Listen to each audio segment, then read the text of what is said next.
That's better. Oh.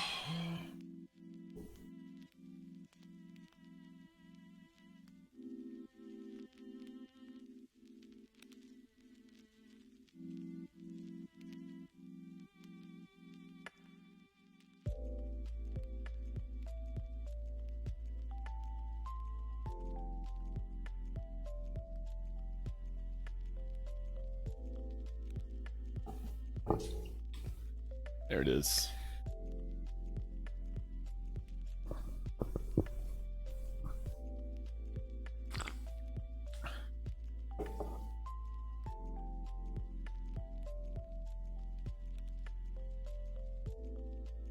Dog cam in here.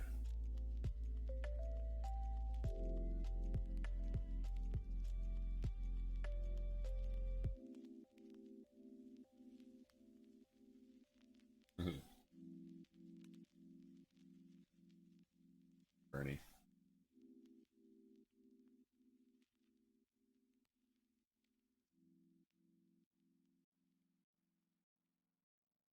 Nah.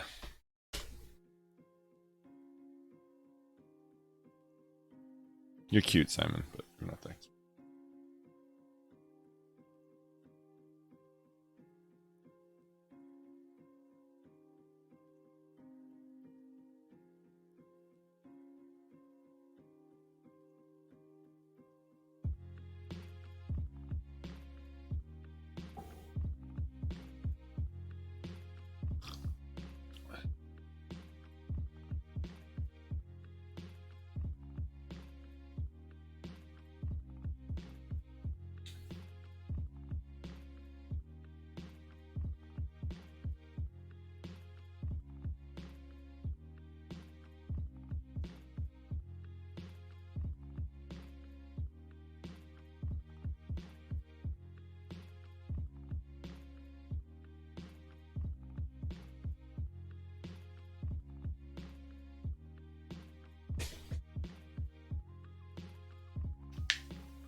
My timer is too fast. 9, 8, 7. Maybe it's not. Feels like it's fast. All right. And we're live. What's going on? Happy Friday, everybody. Welcome to what used to be tradition here on the mothership. It was the Friday morning coffee and chats stream. One of my favorite times of the week to have a stream and catch up with some folks, that sort of thing. I'm gonna get my little energies going today. I've got a candle in here now in this office.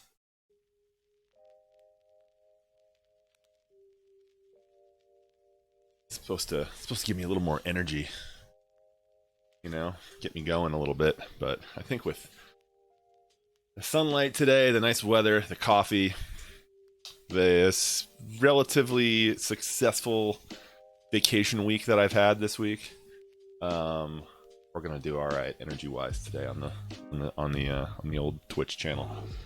Hope everybody has had a good week. When last we spoke on Tuesday, it feels like every time there's like more than a 1 day break between broadcasts, like something crazy happens. So we'll get into all that stuff a little bit today. Not personally with me, I'm just talking about like in the world in general. If you let the world kind of sit for 48 hours, you know, imagine going away for a whole week. This is not what I did, but imagine going away for a whole week without without any kind of contact with the outside world, and then coming back and trying to play catch up. If you are in that sphere at all, of the constant news barrage, Boris, what's going on? It's crazy out there. It's crazy out there, man. How you doing, buddy?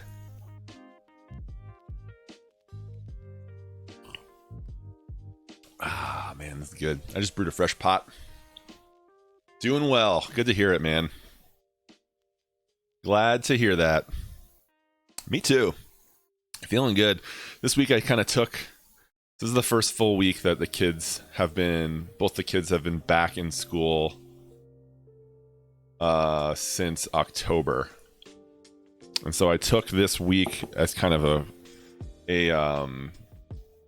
I called it a vacation week, but it was supposed to be more than that. It was like just kind of a week of, letting my brain kind of chill. You took a me week. Exactly. It was kind of it was meant to be a break for myself and kind of a rest and an allowing of my brain to kind of like just kind of wander and do its own thing and not really kind of focus on like, I gotta do this now, I gotta do this. But it's also supposed to kind of signify this change in the routine. I kind of like to do that either a couple of days or I haven't done a week in a long time. So it was good. I kind of, what did I do this week? On Monday, I did like my little John Carpenter marathon. Watched a couple of John Carpenter movies for our movie club. Finished that up. Tuesday, I had a little bit of a stream, and that's pretty much all I was able to do. I did have a couple of obligations on Tuesday I had to take care of. Wednesday was like reading day, so I've been trying to finish Dune. I know that was kind of a hefty task to choose Dune as our book read it was supposed to be for November and December, and I'm still reading it. It's been a hard book to get through, not because it's not good, because when I sit down and read it, I can kind of keep going and going. It's just I think it's just like the size of the book is intimidating. You just don't feel like you're making any progress. And so it's been tough to kind of get through. I'm towards the end now though, so hopefully I can get some more pages in today and I can finish it this weekend. That's my goal. Try to finish it before the end of January. I got 2 days. And then yesterday I went on a beautiful hike with my brother. Yesterday was kind of my first day of the week where I didn't have anything else to do. Like Wednesday and Tuesday, I kind of had stuff I needed to do like in the middle of the day. I had kind of these previous obligations. But yesterday was the first day where I had like nothing at all. So like dropped the kids off at school, drove out to my brother's house, and then we kind of hopped in his car and drove up to the mountains and went for a hike. Do I have a routine for reading, like a certain spot? Yeah, I have. So we have these super cozy, I don't have one in here right now. We have these super cozy, like these Mexican style woven blankets.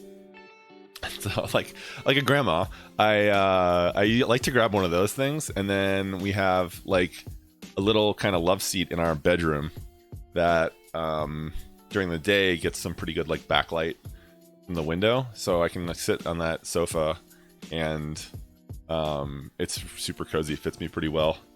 I like to read there. I don't like to read in my bed because I tend to just fall asleep, So in the wintertime, at least, like the couch downstairs, there's the sofa downstairs, and then the love seat in our bedroom is where I like to read. I like to kind of stretch my legs out, like sitting in a chair, not really super comfortable for me. In the summer last year, I was reading in my hammock a lot, which was great. That was kind of like iffy as well because I'm laying down, so I did fall asleep a couple times, but that's pretty nice too, I've got my hammock strung up in the summer between these two aspen trees in our yard. So when the wind blows or the breeze blows, you get this nice like shh noise, the leaves kind of like rustling. And you get a little rock, and it's nice. And it's right next to a fence too, so it kind of feels like you're a little bit like enclosed. It's nice. But I did read Atomic Habits last week in like 2 days over the weekend. So this was our January read. I did get caught up on that one. And we'll talk about, I want to do a catch up on our book club, movie club stuff next week. I think probably on Tuesday. So Tuesday next week, my schedule opened up so much now that I don't have like children. Tuesday next week we'll do like a book club chat and movie club.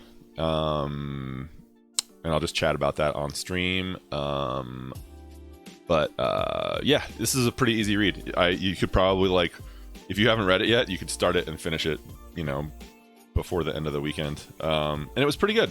Like, I picked up a few lessons from this, and it kind of also reinforced some other kind of things that I had learned in other books too. So yeah, so what I did this time was I'm the same way. So like part of me feels like if it's really important, then it'll stick with me, you know what I mean? Or I'll like reread the same sentence again if I think it's important to kind of like get it to stick a little bit more. What I have been doing recently in any book, like fiction or nonfiction, is using some sort of markers to kind of like, at least kind of, you can see I just use like ripped up post-it notes in this one. You can kind of see. Sorry, the sunlight is like pretty harsh in this room right now. There. Of just like places to kind of go back to, and these are things that I want to talk about when we talk about the book. Yeah, I liked the ideas behind it. I don't know if I will like implement these things, as a doctrine in my life, but they kind of helped reinforce like other things that I can kind of, how I can kind of strengthen the habits that I already have that I kind of fall off of from time to time, which I guess was the point of the book. But it was good. I'm wearing short sleeves today too, so I can show you the tattoo that I got on Sunday.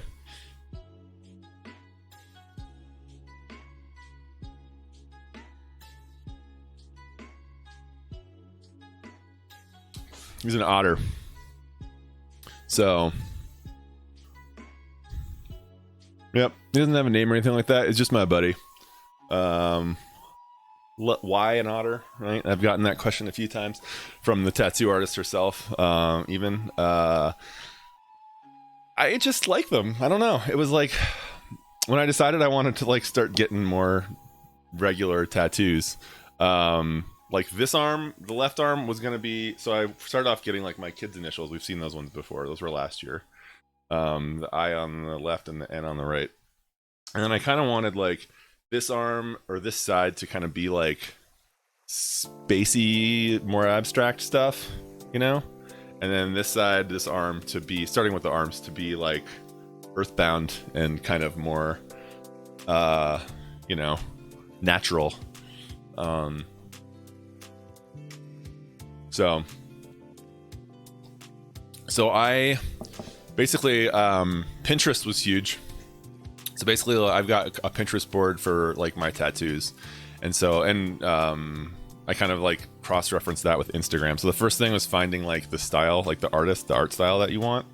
So I follow a bunch of like local tattoo artists on Instagram, and I can kind of like see as they post more of their work, like this is definitely like the kind of art that I want. And then basically what I did when I sent the artist the initial email was like, here's what I want. Like, I want just kind of like a fun little swimming otter who's just kind of frolicking. And I want it here on my arm. And I kind of like drew the S shape, kind of like how they kind of do that thing when they swim in the water. And I sent her like a video of them swimming that I found from some zoo somewhere, and like a couple of photos that I liked.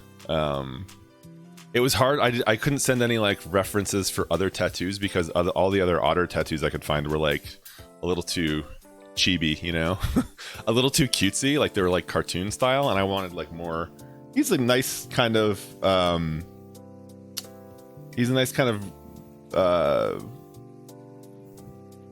am I trying to say here?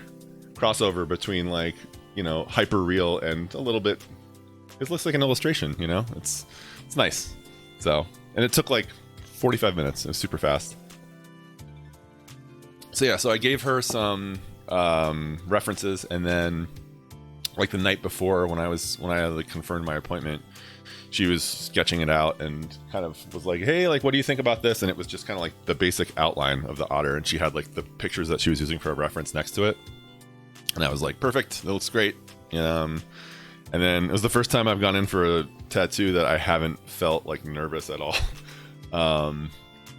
It's I might have had, well, I could always like, you know, kind of, there's room for like some sort of, you know, like Rambo style headband on his head, and maybe, yeah, like he can be holding a knife. You know, there's still, that's the thing, is you can't just get it all in one go. You gotta like get something, you gotta sit with it for a little while, and then you can build on it.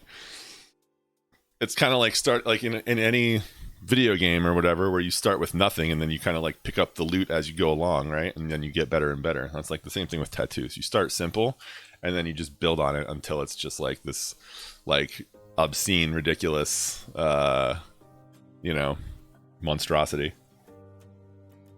But yeah, so it was like the first time I've gone in and I've just been kind of like, yeah, let's do it. You know, I think I have like, I've got like 6 tattoos now.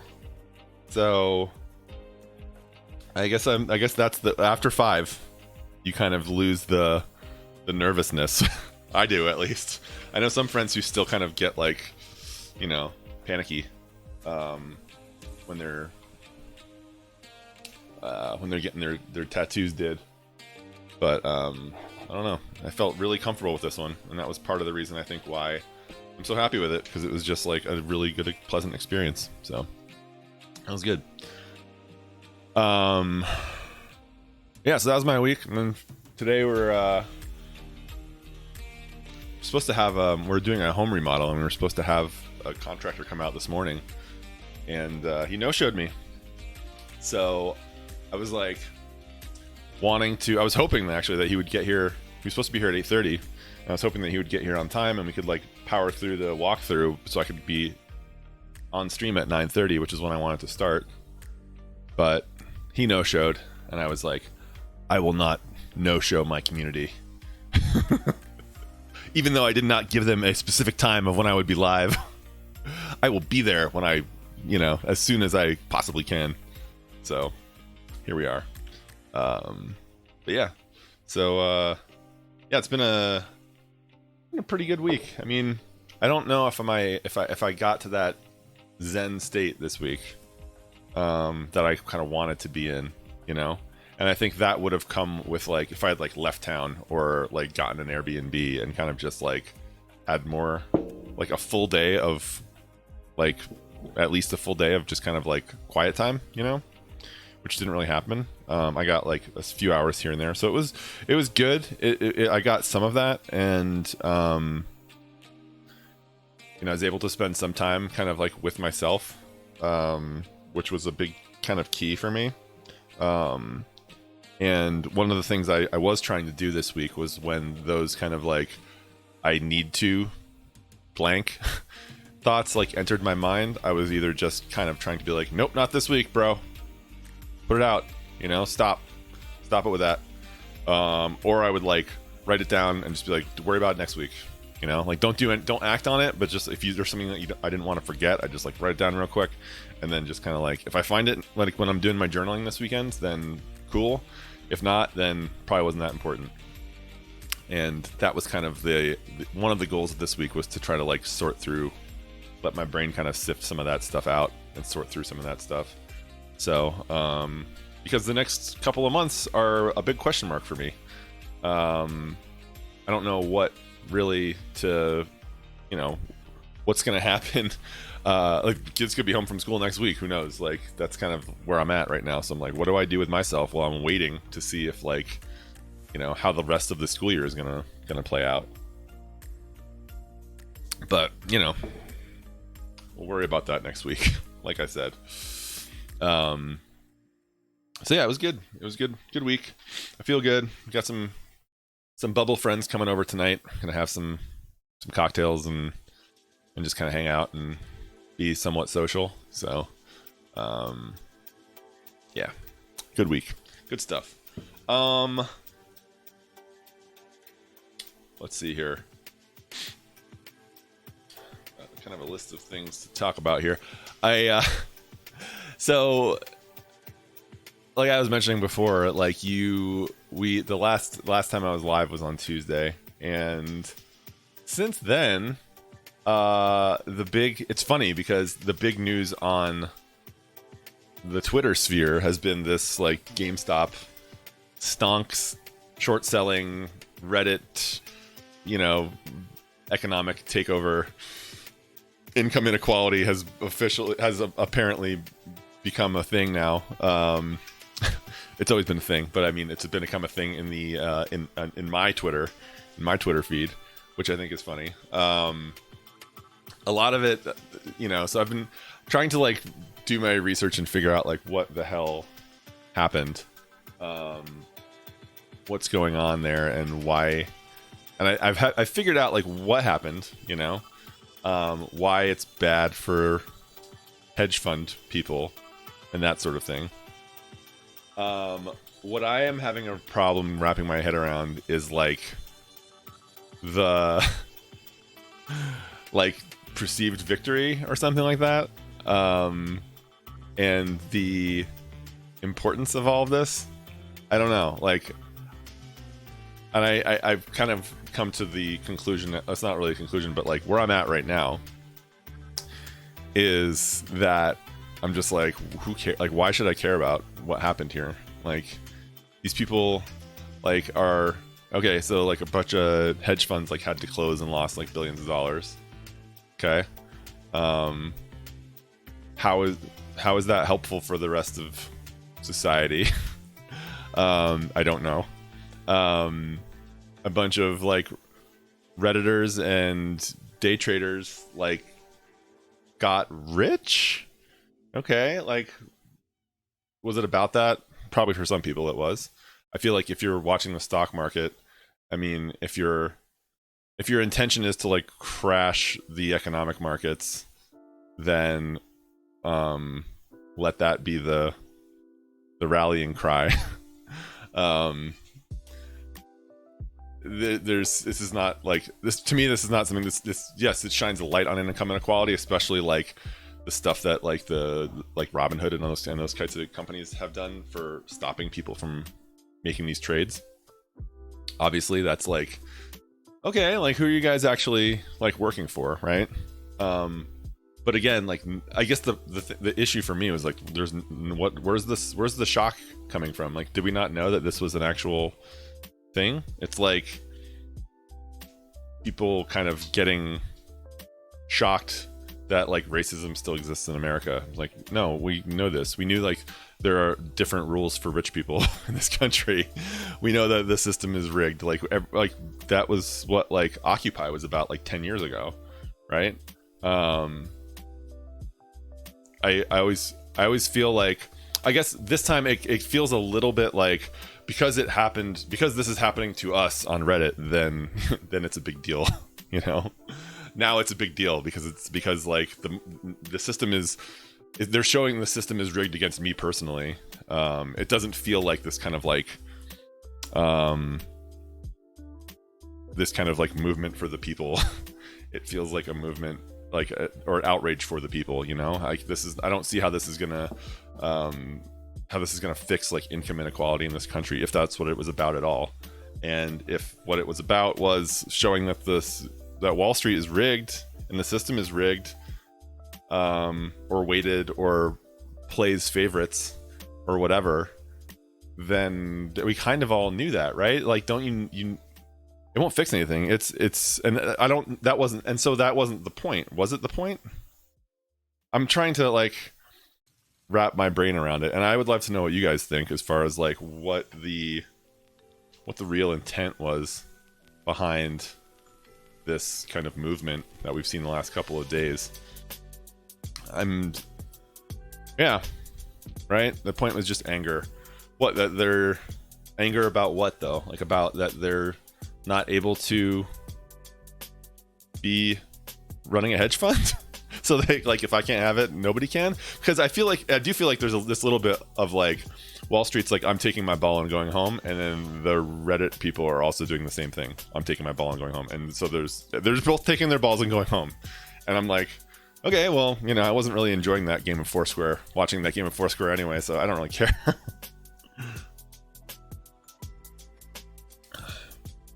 Right. Yeah. I guess what it does do is kind of like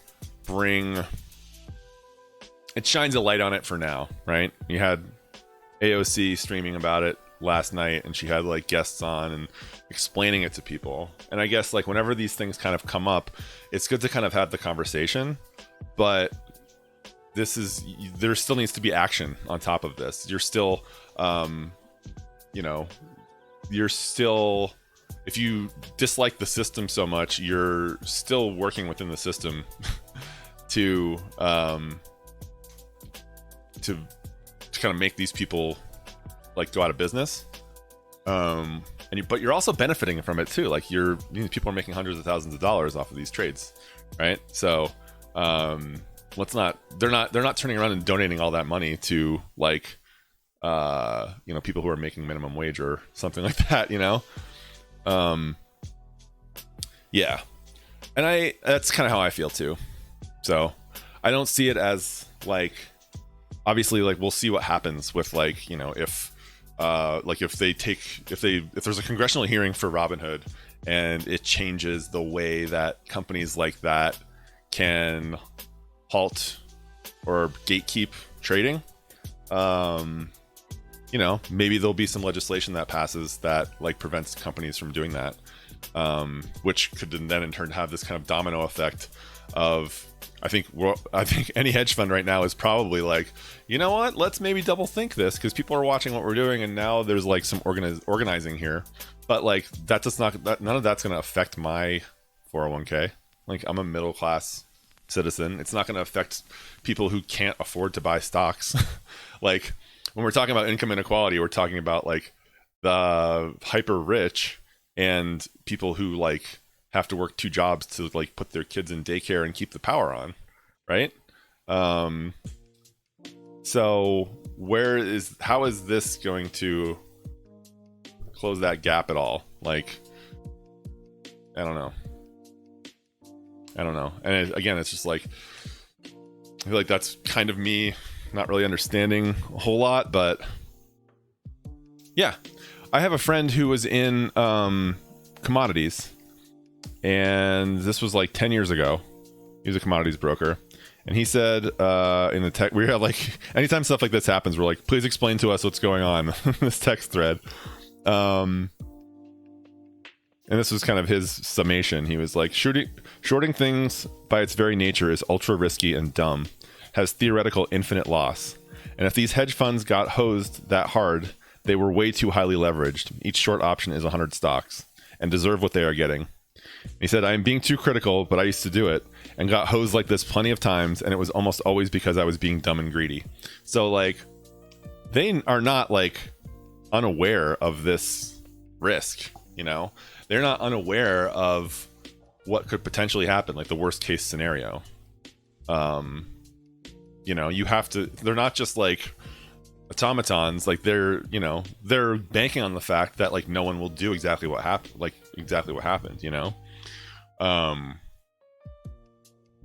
but it's like this big monolithic kind of bad guy, that I think that they're kind of like, I'm not defending like people who run hedge funds, but there's not really anybody to take down. And there's the market is still gonna be kind of weighted in a way that it benefits those people anyway, so they'll just figure something else out, but also like, I'm just like, it's kind of like, my reaction yesterday to that was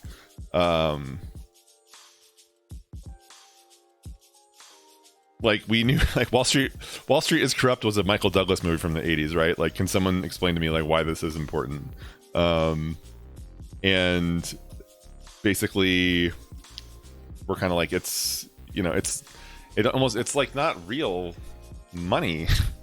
It doesn't feel like it's not like, there's not some dude like counting ones in a room counting ones somewhere, and how's this going to get redistributed and all this other stuff. It's kind of like, I don't know.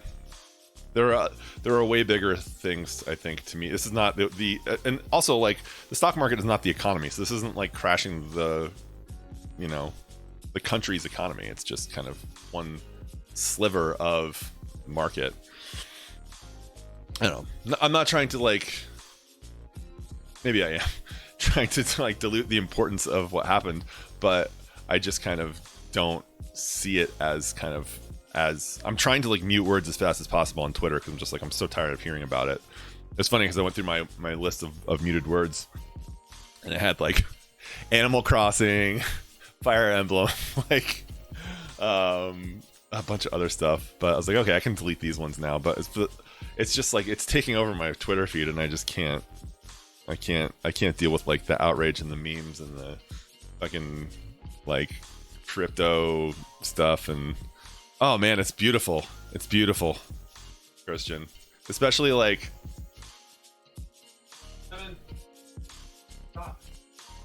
sorry, my dog's eating my railing. I'll be right back.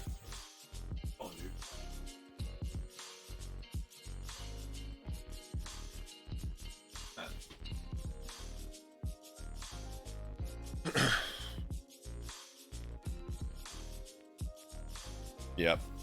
It's one of those instances where like people think they're being heroes, I think, and it's like maybe in your own, everyone's the hero of their own story, right?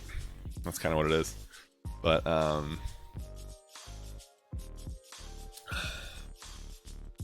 I do have Robinhood, and you know, I know everyone's saying that I should not use it anymore, but I'm like, it's so easy, and I don't know.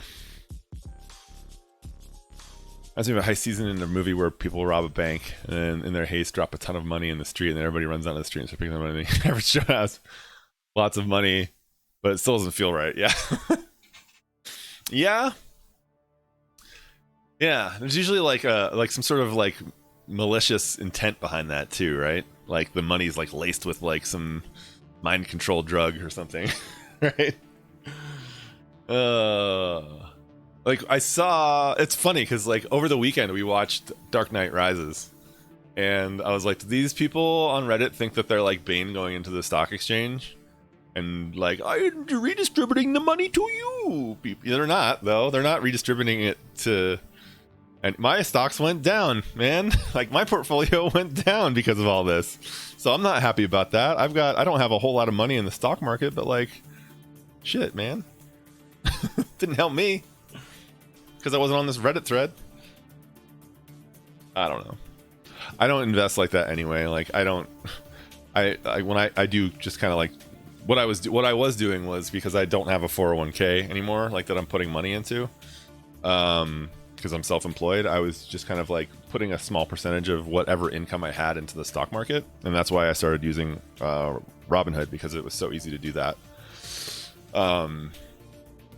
So it's mostly just I like bought like stocks that were very low value that at first I was kind of like trying to like maximize my returns and all that stuff, but after a while I was just like, you know what, like it was all like fossil fuels and pharmaceutical companies, and I was just like, this makes me feel gross, you know, that like I see the news of like what's going on with these companies, and I'm just like, I have stock in these companies, some of them, you know, or like they're adjacent to that or they're in that industry that I just kind of like don't agree with. So I sold all that stuff and I wound up just buying stocks in companies that like I personally use. They might not be great companies, but like United Airlines, you know, like but like we fly United all the time, you know, we have a United credit card and we have miles, and I'm just like, we've never had too many problems with them. So I'm like, all right, we'll do that. I'm like, I use my PlayStation every day, and I'm probably gonna get a PS5, so I'll buy stock in Sony, you know. And I started buying like whatever, like the wherever else I could squeeze it in, I was getting like renewable energy and, you know, stuff like that. So trying to kind of invest with some sense of, you know, purpose other than kind of just like I want to get rich, because I'm also kind of just like, this is not how I'm going to get rich. This is not how I'm going to get rich. However, like one of the companies that I invested in, I bought like 2 stocks for like $1.50 each. And they're worth over like $70 now. It's a solar company. This was like less than a year ago. I was like, sweet. There you go, man. Yeah. I think I read like one article on like how to start investing, and that's what they said. They were just like, invest in companies that you know or that you like, you know? And then just kind of, and then, you know, go from there. And don't, if you're doing like long-term investment, you know, if you're doing like day trading where you're trying to like make money off the stock market every day, then that's different, obviously. But if you're kind of using it as a savings account, right, yeah, I do like those companies too, but I can't afford to buy stock in them by the way that I'm, you know, buying my stock.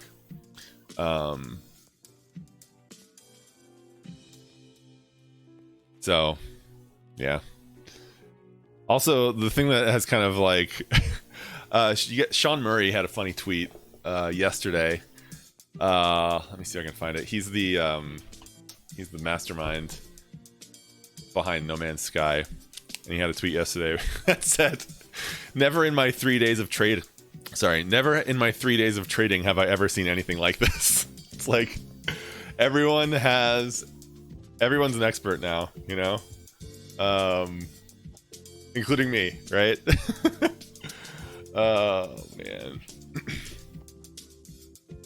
So yeah, it's been wild, and I've tried to, you know, I'm talking about it with my friends and stuff like that, and it's the funny part about this whole thing, and this is Christian, it sounds like this is probably similar with you, is that like it's rare that like it's getting less rare, but historically it's rare that like real world stuff kind of invades the gaming space, right? And I wonder if this would have happened if it would be such a big deal on our Twitter feeds if it was not GameStop. Like if it was just AMC, let's say, for example, like would we have been hearing about it? But like because it's GameStop, it has to do with like video games, and everybody knows GameStop. I'm positive that that's a huge reason why we're hearing about it so much. I mean, I've had people on Twitter just kind of like asking to the void, like, what does this mean? What is this all about? Why are people talking about this? You know, and that kind of furthers the conversation. And I really wish that it was like a different company, because GameStop's, I just hate that company anyway. Like I don't know. I hate their business model. And I thought it was about gaming initially. Like I thought it had to do more with gaming other than it just being GameStop. But I didn't know that they were like GameStop was like targeted by a hedge fund. But I'm just like, oh man, like yeah, I just kind of like, I hate that it's almost like a monopoly, you know. If I'm gonna do that kind of like selling games and buying used games, I'm gonna do it like I try to do it at like at local stores. And even if I'm pre-ordering games, I just try to avoid them at all costs. I just think that they're kind of a opportunistic business model. Like you could buy a game there for $60, walk outside, open it, bring it back inside, and they'll buy it back from you for like $10 and then sell it for $50. I'm just like, you know. I'm like, that doesn't jive with me. And those margins are probably off a little bit, but it's close, and it sure does feel like that when you know. I love, like, you know, you go in and try to like with a stack of games to sell sometimes, and you're like, well, this one I can give you 18 cents for. I'm just like, why even bother, man? Like, how about like $1? You should have a minimum that you will give somebody for a game. But I've literally had games where they were offered me like less than $1 to buy it. I'm just like, come on. I could sell the empty case on Craigslist for $1 probably, you know, with no game in it. So weird. I miss having those options of like different game stores, you know, like back in the day you had like the EB games and Babbage's and you know, all those different like electronic stores that would kind of, I don't know if they really engaged in that stuff. GameStop was really the first one that was able to, that had like used stuff too that you could buy. Which I do like that you can like buy. I did like that you can buy used games from them. Like when I kind of got back into console gaming, I was there all the time. Like when I got my 360, because I would like, you get games for under $10, which was great, but and you didn't have to wait for eBay or try to find them on Craigslist or at yard sales or whatever. So that is nice to be able to go into a store and get what you want for used. But I always tell my parents, the kids' grandparents, like when they're like, what video games do the kids want? I'm like, they want this, that, and the other thing. Like, do not go to GameStop to buy them. Like, get them off online from eBay or something, or like just buy them new from Amazon. It's all bad, guys. Everyone's a villain. I need a refill on coffee. I'll be right back.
All right, I forgot I need to change my little topic here at the top. Put that on my list of, let's see, topic, change, ooh, hello. Trying to make this whole stream thing a little bit more business-like. Oh, thanks, man. Yeah, I wanted to kind of get into that. I'm going to change this headline anyway.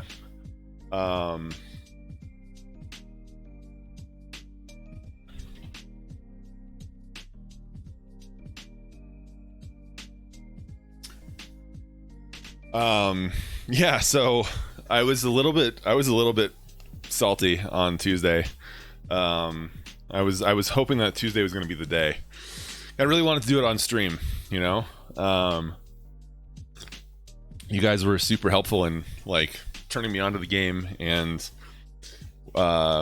figuring out builds and giving me tips and encouragement and that sort of thing, that I really wanted to do it on stream.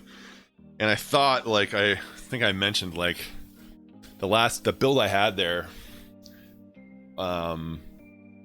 going into that stream on Tuesday was like, oh, it was sweet. I was just like slaying everything, bosses, like even the shielded enemy, armored enemies that usually give me problems. Like, I was just slaying everybody. I was like, this is gonna be it. Like, he doesn't stand a chance against me. I didn't know, and he didn't the first round. I had no idea there was a phase 2, which is, that's how I play. That's how I roll. I don't do like I don't like to spoil those things. So they got me. Because I didn't like watch any videos I'd never seen Hades defeated like on YouTube or anything like that.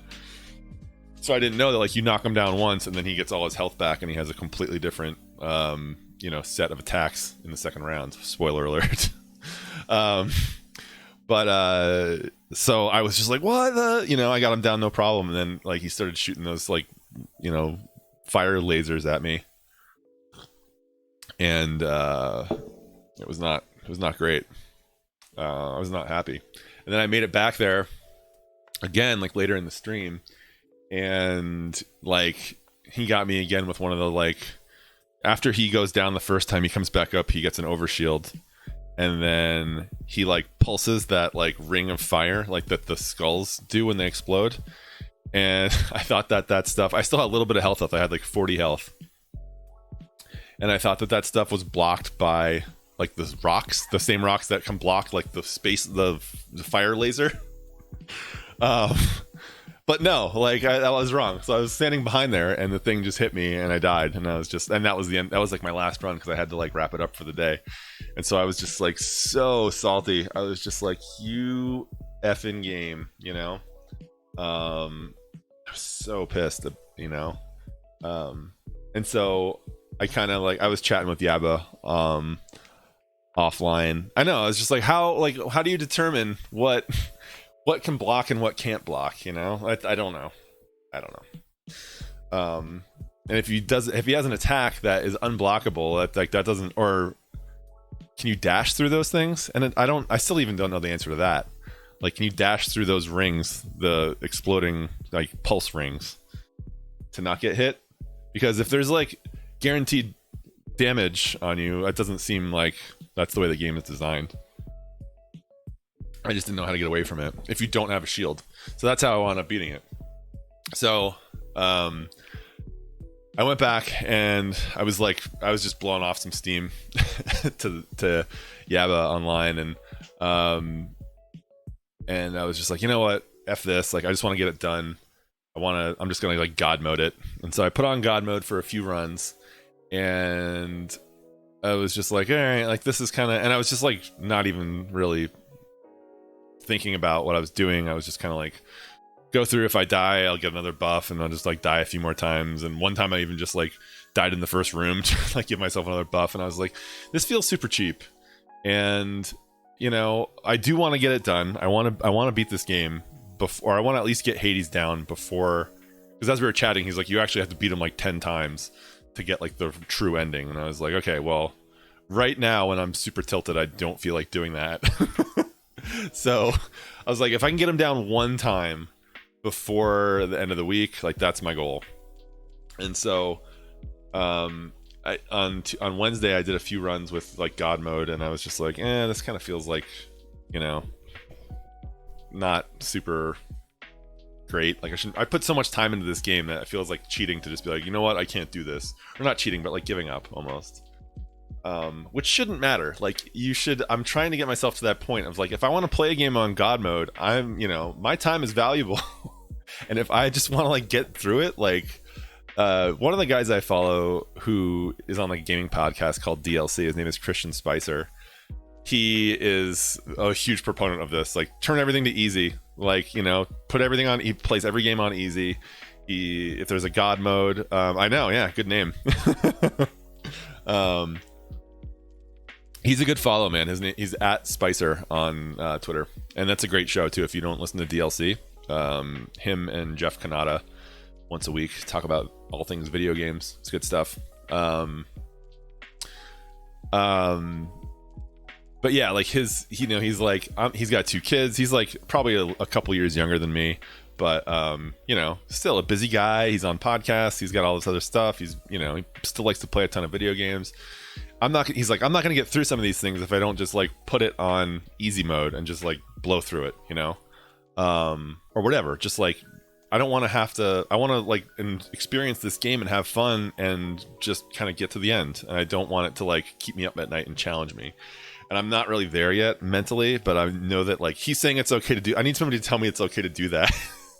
Because I feel like, I don't know, especially when it's something that I'm like streaming, I feel almost like guilty. Like I put all this time and people like helped me kind of like progress in the game. And then I'm just like, you know what, it doesn't really matter because I'm just going to like play it on easy mode. So I think what I will do is like at the beginning, I will put the game on easy mode and that will be known rather than, dude. Yeah. I mean, I know you don't need to make a confession about it though, is what I'm saying. Is like, it shouldn't be like this stigma of like, I try to push back against that. Like there was when, was it Sekiro came out, and there was the whole kind of controversy about accessibility and the game being like too hard for people who like maybe physically don't have the motor skills to be able to do some of that stuff. They lowered the difficulty, right? Or something like that. And there was this big outcry of like, you're not getting the full experience of the game if it's not kicking your ass. And I'm just like, who cares? like let people enjoy things, and or let people like even just be able to have the experience, you know? Like you don't have to do that. Like if they have to like decrease the difficulty level on one end, like increase it on the other end, and you can like show everyone like how big your dick is because you played a really hard game or whatever, you know? Yeah, time versus reward thing for sure. For sure. And unless the issue I had with Hades and where it kind of got me to that point where like for a couple hours I was on God mode was that at what point do you like accept the grind? You know, if early on you accept the grind, then I did for that game, and I was like, I'm gonna grind through this game, I'm gonna die a lot. Like I go into these games like knowing that that's gonna be the case. I hit my breaking point at a certain time where I'm just like, you know what, like this is not, I'm not seeing any progress here. I was talking about it offline that like I even got sick of like every time I was dying, like the game felt like it was making fun of me, you know? And I'm just like, okay, like I know now like that it's like I should be through this averaging about in 40 runs, and here I am at like 60 or 70 and I still haven't beat it yet. Like, and you're still saying that like I'm terrible and I'm never getting out of here. Like I'm just like, I don't need that shit from you, video game. You know?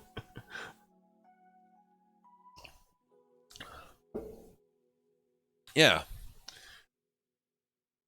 Right. No, and I agree with you. Like I agree, I don't disagree with the sentiment that like the difficulty is part of those, especially from the From Software games, right? But like if the developer makes a choice to make the game easier so that more people can experience it, then first of all, like I think that is a good thing from a development point of view, because like you're going to get people to buy your game that are like that may not have if they hear that it's like super difficult, you know? It's like, oh, but there's an easy mode, like I'll just play it on easy, and if I like it I'll like ratchet it back up to a harder difficulty, right? Like that would make sense. Like the more you want to sell more copies of the game, you're a business, like if you make it more accessible to people, there it is. If more people can access your game, more people will buy your game, you can make better games, you can make bigger games, you can hire more developers, you make more money, you can invest more in GameStop or Dogcoin or whatever the hell. So yeah, and that's the other thing too, is like there's this the measuring rod, right, on online is hard too, because it's just like, well, why can't I do this? Like what's wrong with me? But yeah, so with Hades I just got to that point where I was just like, I liked the grind, and I was in that flow for a while, right, where it was perfectly difficult and perfectly rewarding, and I felt like I was making like a little bit of progress each time, and I was able to kind of like get there. But once I got to a point where it like started adding new mini bosses and new enemies, and I'm just like, no, I want to be able to just blow through this and get to Hades and get it over with, you know? Because I also had kind of this big clock ticking down to like Apex Season 8 where I was just like, I don't want to have to put this game, I want to play Apex, like I want to grind the shit out of it when it comes out, and I don't want to have to worry about like picking Hades up after like 2 or 3 weeks of not playing and like, you know, forgetting how to play or whatever, you know? Yeah, and that's kind of been, I've also kind of and so I was putting that extra pressure on myself, and so I got to the point where it's just like, I just want to like, you know, and you play, there are games like this where it doesn't really add difficulty to the first couple of levels as you go along. I feel like Hades did that a little bit, right? You get like these new mini bosses here and there, you get new enemies, you have to figure out like what they're, you know, how to beat them, or they get just kind of make things a little bit more annoying. When I'm just like, I just want to like, I want to speed run at least the first 2 levels before I get to Elysium. Or I was like still getting killed sometimes by like what's her name, the Rage Fury. I still like the hardest mini boss in the game for me still, or hardest boss in the game for me still was, other than Hades, was the Rage Fury, whatever her name was, I forget. I only faced her a few times, but so that's kind of where I was, where I was like, oh, like and if I don't get it done this week, then like I'm not sure if I want to go rodent rat mouse mini boss in like the final level. where all like the poison is. I hate, like, sometimes those rooms are so easy, and sometimes they're just like, oh, we're gonna put like 10 giant rats in a tiny room with you that you can't get away from, and then just like start spewing poison. I would just, yeah. I think I kind of got to the point with those ones where I'm like, if it's easy, if those rooms are easy, then it's easy. And if they're hard, then I'm just not gonna make it to Hades, you know? Or they're gonna it's gonna take all my Death Defiance away, you know? Because the first few runs, when I got there, I was like, oh, this is easy. Like, maybe I had the right weapon or whatever, but so I kind of was like, you know what? Let's do like one run a day, you know, until the end of the week. And maybe you can just like grind it out on Monday night or Tuesday before like Apex launches if you need to get it done. But like, you are making progress. You're still like go in there and just kind of like unlock all the mirror stuff, or just like go back to what you were doing originally of just kind of trying to like increase your build, you know. And I never really used the broker in the at my base, you know, to like purchase things. So I was like, okay, well, I finally figured out how this works. So let's make a bunch of trades and like increase the damage on my weapons and that sort of thing. And kind of saw that you could like, oh, use the gems for this, use the keys for that, use the and kind of go all the way down until you can get like the blood stuff for your weapons.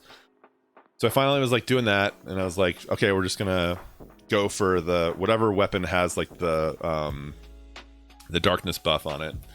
So I was kind of just doing that, and I finally like got to the end against Hades with the shield, and was able to find the right corner and just cheesed it against him at the end there, because I'm like, oh, this thing actually does block everything. I can just sit here in this corner and he can't get behind me, and I can just block anything he does. Like, he can hit me with his spear, he can fire the skulls at me, and they go away. Even like if I block them, they just explode, and they don't hurt me, and they don't. So I was like, this is it was almost too easy once I figured out with the shield that you could just like basically cheese it. Because I also had what also helped was that I had that a perk on the shield where your bull rush doesn't make you like actually move, it shoots like a projectile. So I could just sit there in the corner and charge it up until he like opened up, and then I would just shoot him, and then I would hit him with my cast, and just kind of kept doing that. It took me a while, but like I got him down. His laser beams didn't hurt, the explosions didn't hurt, the skulls didn't hurt. I got into a corner where like even when he called up his like shades or the disciples or whatever, like they really couldn't get behind me. And I was just like, the whole time I was just like, eat it Hades. Yeah, it sucks, right? It sucks, right, when you think you can hit somebody or you think you're safe from somebody, but you're really not. How do you like it? It felt really good. To kind of get that done, it felt like satisfying that I was able to do it my way as well, like I was like, and that's how I got past, like, what was that dude's name in Bloodborne? That first boss that was giving me trouble, Father Gascoigne, was the first one where I was just like, I don't know if I'm gonna get past, I don't know if I'm able to beat this game, and I wound up just being able to find a spot on the map where he couldn't hit me. and I could hit him, and just kind of like wore him down. And after that, like, that game was like smooth sailing for me. Yeah. Same. I don't like Bloodborne. I couldn't get past the Bloodstarved Beast originally when I first started playing that game, and I actually got so frustrated. I was just like, screw this. Like, I deleted the game from my PS4.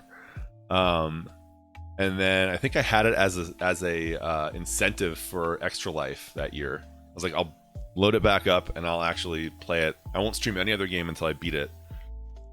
And Norman and Loki like had a bidding war to get me over the line, the threshold, so that they would make me kind of finish that game. And I was like, fine. And so I started over. I started with like new weapons because I was using the cane. And then I switched over to, what was it? forgot what the weapon I chose was. It was some giant thing, like a axe or something like that, maybe. Yeah, Norman, you guys did it. You helped me get through it. But I also I'll take any hints. I was reading reading everything I could find online. I didn't change weapons at all. I just used the one weapon and just maxed it out. But got it done, But after I got past Gascoigne, that it was like smooth sailing from there. I didn't have any problems. Like there was a couple bosses that I beat like on the first try, which is not really how I roll. Usually I'm like, what's going on? Ah! And I'm dead, and then go back and figure it out or whatever. But it worked out. So, but yeah, Hades was a good experience. It can kind of solidify your love for a game when it almost breaks you, and then you kind of think about kind of not going back to it. I'm still having fun. I was still thinking about the game and I wasn't playing it, and I was still, the challenge was still desirable for me. I was still into that grind. It just kind of got me broken down for a little while there. Sekiro's on my list still of games to play. Maybe that one will be next. Maybe I'll put up a poll next. It's gonna be tough if I put up the right games, because Hollow Knight's on there too. I know there's some fanboys out there for Hollow Knight and Sekiro. I haven't played either of those yet.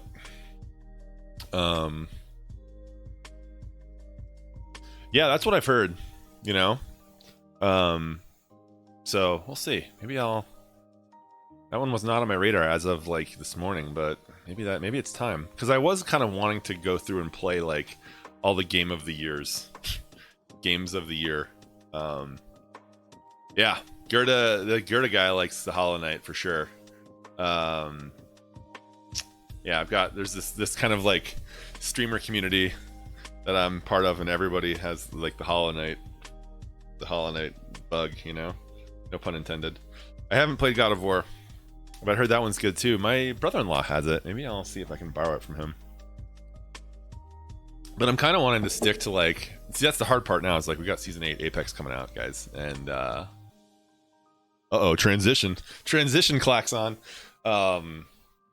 It's gonna be tough to kind of dump myself into anything else for the next few weeks. So but yeah, I'm thinking Sekiro. There's also this game called Skull. Maybe we'll talk about this now. So these were the games that I had on my wish list of games to play. Yeah, I know. That's the thing, is do I need a break from something that maybe I should off stream have kind of a story game. I've been thinking about going back, and I think once there's a release date on Horizon, I'm gonna go back and play that game on New Game Plus and try to get 100%. Just because a good story game is good. God, I love that game so much. All right, let's see here. Where's my wish list?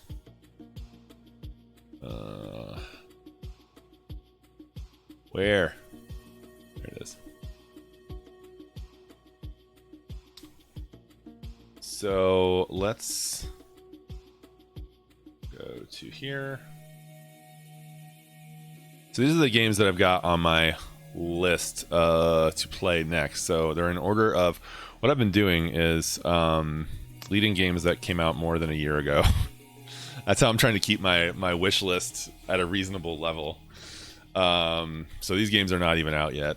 I could probably remove this. Binding of Isaac. I'll leave it. I also kind of this is streamer strategy. I will kind of go to the tags of the game, of the category that I'm trying to play, that I'm wanting to play. So I'll go to the roguelikes, and then I kind of search by, or I'll kind of see what's trending, what's the popular, and that sort of thing, and add these things to my list of my wish list, and then delete them based off of like what year they came out.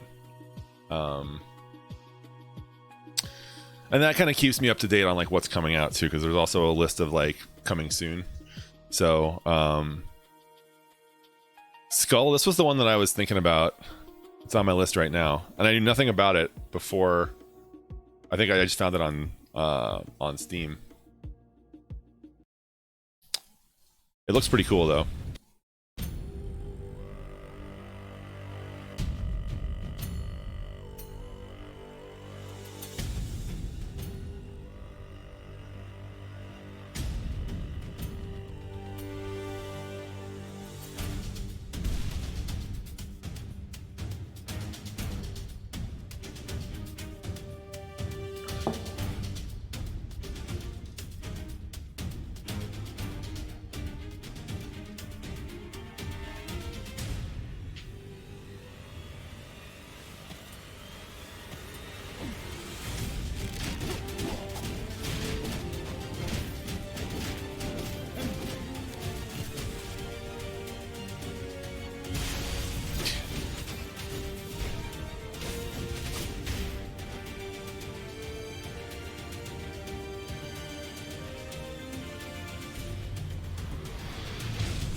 Right? It looks awesome. It looks like Hollow Knight meets Dead Cells, basically. Put on a new head to like power yourself up. I don't know.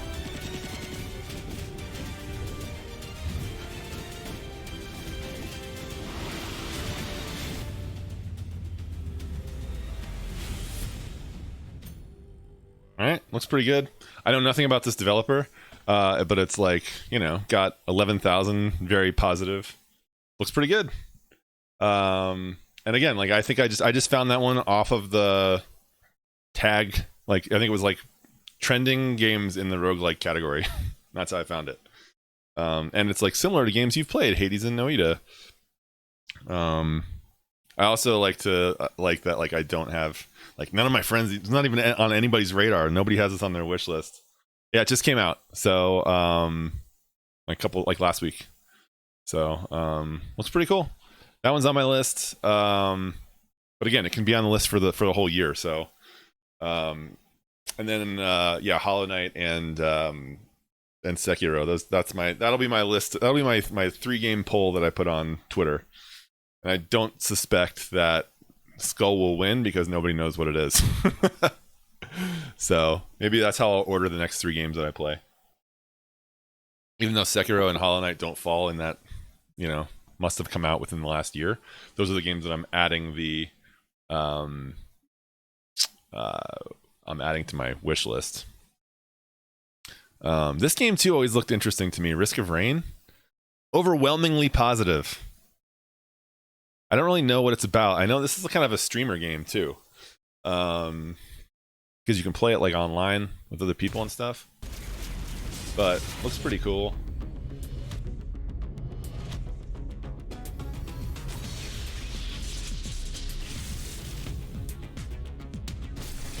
Oh, this is just for a DLC.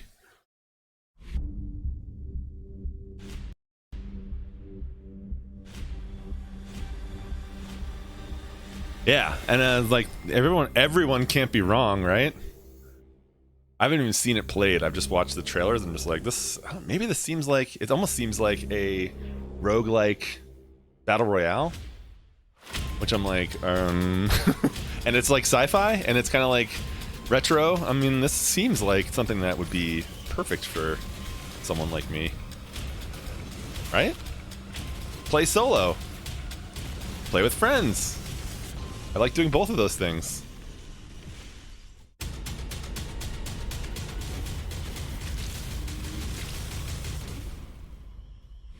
Man, right? So another Christian Spicer thing. The one they have like an audio hit. No PvP. Okay. Who even has friends anymore? Who has time for friends with so many video games? One of the audio hits on DLC is Christian Spicer saying "too many games," and that is this. I can't. Why am I even looking at this wish list? There are too many games. These are all games from 2020, guys, except for Eco. This is one that, like, if anyone knows anything about this Eco game and would like to potentially experiment with it the next time it goes on sale, let me know. It's a survival crafting multiplayer open world game. But basically you if you guys don't know anything about this game, there is a comet headed for Earth, a meteor heading for Earth, and you have to basically like work together to build some sort of defense against this meteor that's about to hit your planet. So you start with basically nothing, and you unlock a skill tree. I think, again, I haven't played it before. You unlock a skill trees for technology, but then there's also like, you get to the point where you can build factories, and you have to like determine whether or not you want to like, do this for. There's like political things involved as far as like pollution and things that you can and can't do, and there's like voting and stuff like that. It seems really interesting, like a really interesting concept. And it's like in that Minecrafty way where your friends are like in the game, and you can have people like farming and people like building and people doing research and all that stuff. And I think you have to like build some sort of like laser or defense to like shoot this meteor before it like comes down and destroys the planet. Looks really interesting. It's been on my list for a while, and I don't know if you need to have some other people to play with though. So if that seems interesting to anybody else, Eco is what it's called. I always forget it, so I always forget the name of it, so it's on my wish list. So yeah, it'll be the next one. The next one will be Skull, Sekiro, or Hollow Knight. Will be the three options for the next roguelike game that we play. Rogueborn Tuesdays, and I will definitely. Oh man, if I learned my lesson from Bloodborne, y'all. So I will definitely be accepting backseat help from y'all with that game, especially. I know that a lot of people who are regulars on the channel have played the heck out of that game and will have plenty of tips and hints and tricks, and I needed that when I was playing Bloodborne, for sure. So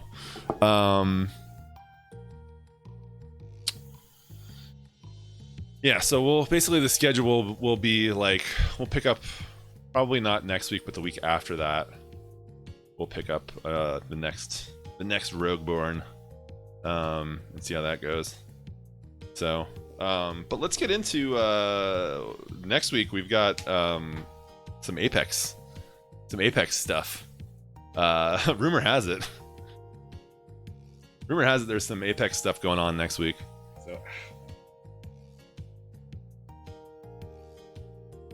So I got this tattoo like Sunday. Usually how it works is it's like numb and ouchy a little bit, like sore for the first couple days, and then once it starts to like scab over, it gets all itchy, but you can't scratch it. And that's where I'm at right now. It's starting to like flake a little bit, and it gets so itchy. You gotta keep like lotion on it. Maybe I'll put some more lotion on it. So I've heard like the developers are super pumped for season 9 and 10. That's where it's really gonna go crazy, I guess. But like, this season looks great. So where to begin here? Let's start with, we watched that already. The Obliterated King's Canyon. Do we have the video here? Because this was a pretty sweet. No, we're gonna talk about the map in a second here. Where's that trailer? This one? The greatest warriors. Nope, that's not it. The launch trailer? Was this one? Yeah, that's the one. Alright. So we're gonna watch some videos here, talk about some of the map changes, and take a look at the new weapon. And we'll start with with this guy.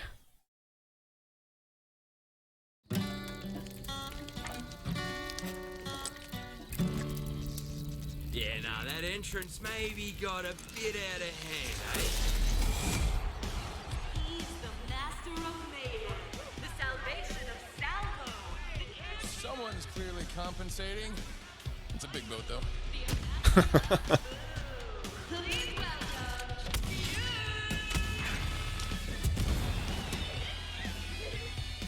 G'day, Kings Canyon. Shrink that a little bit. I'm messing with my camera while we're doing this. Ready for the biggest party in the outlet? Walter Fitzroy. Oh, Maggie.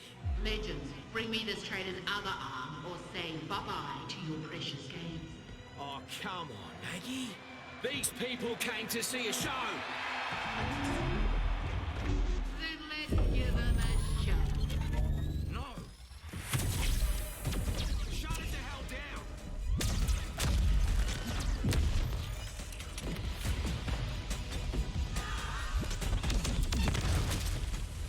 Give it here.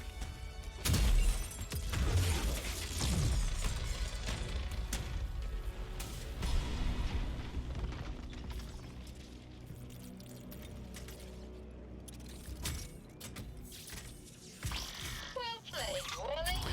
Yeah, they're approaching like Destiny. Bungie, I think, is kind of sets the bar for me as far as like getting the hype going for the new seasons and stuff like that. But like Respawn is doing a hell of a job with this season, especially with all their promotional stuff. They really have been kicking ass.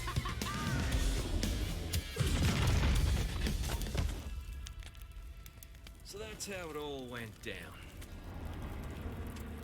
Literally. Just one thing left to do, eh? Time to bring the fun. Time to... I love the butt slap on Caustic. He's just like...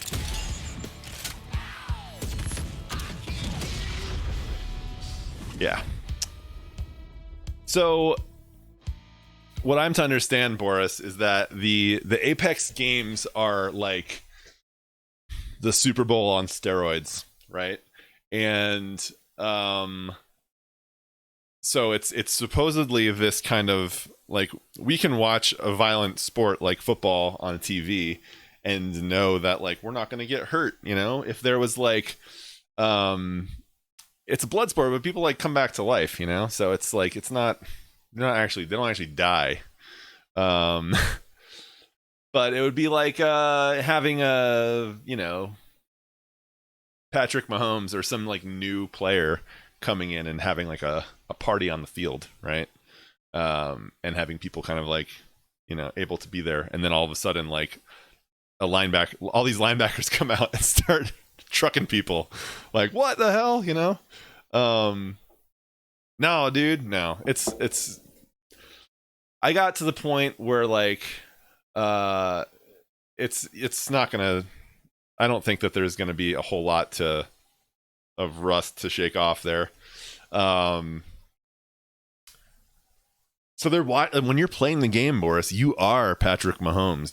They're watching you from on TV. Basically, it's a TV show. So they're not in the stadium, but they are watching it from wherever they are in the universe. You know. So basically, what's going on there is that he is from another planet called Salvo, who is like outside as far as the lore goes. They're outside of the Syndicate, which is like the you know, the organization of planets that kind of like run the Apex games. And Salvo has kind of been like these like rebels. Think of them as like a subreddit group.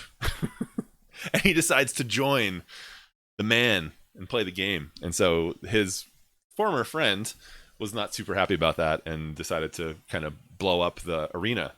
So that's what's going on there in that one. The fallout from that is the map has been destroyed. Kings Canyon, which was the original map from season 1.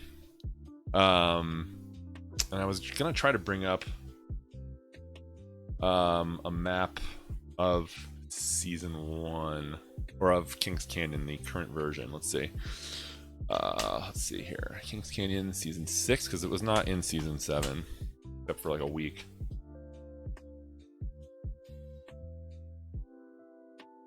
Boris, your change, you were the one, man, that like told me how you flipped your controls around, and it changed my life in that game.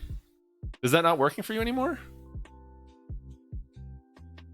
It like when you told me about like the flip that you made to change the button layout so that melee was not also, especially when you use shotguns, right? It was like that thing where like you would go to shoot somebody and they would try to punch instead.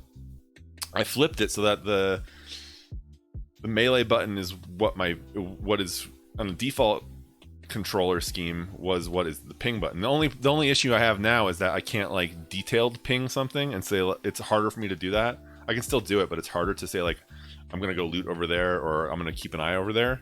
But I hardly ever use that anyway. Usually I just like ping once to say I'm going here, or I multiple ping to say there's an enemy over there, and that's it. Wonder why I stopped playing. I don't know why anybody stops playing this game. Major fanboy over here. All right, let's see here. That is not it. So I need the one where Skulltown is gone. This one.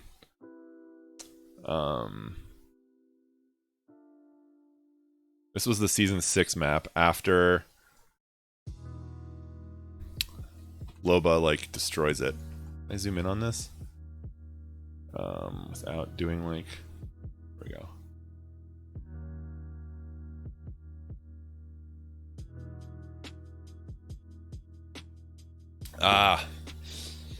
Yeah, it really depends on like how, I don't know. I kind of,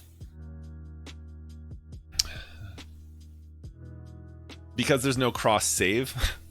The reason I'm still playing on PS4 is for that reason, because like all my numbers are over there. Maybe I would switch over to PC, like, but you know, I played to the point of getting platinum on PS4, and I want to be able to display that token. It's complete. I know, right? Yeah, like I think someday that'll happen, but not yet, unfortunately. At least there's cross play now, you know, and that helps because you can play with people on PC. Or whatever platform they choose, which is awesome. So let's kind of toggle back and forth here between. I'm gonna need more coffee again, y'all. And we'll talk about the map updates. As soon as I get some more coffee.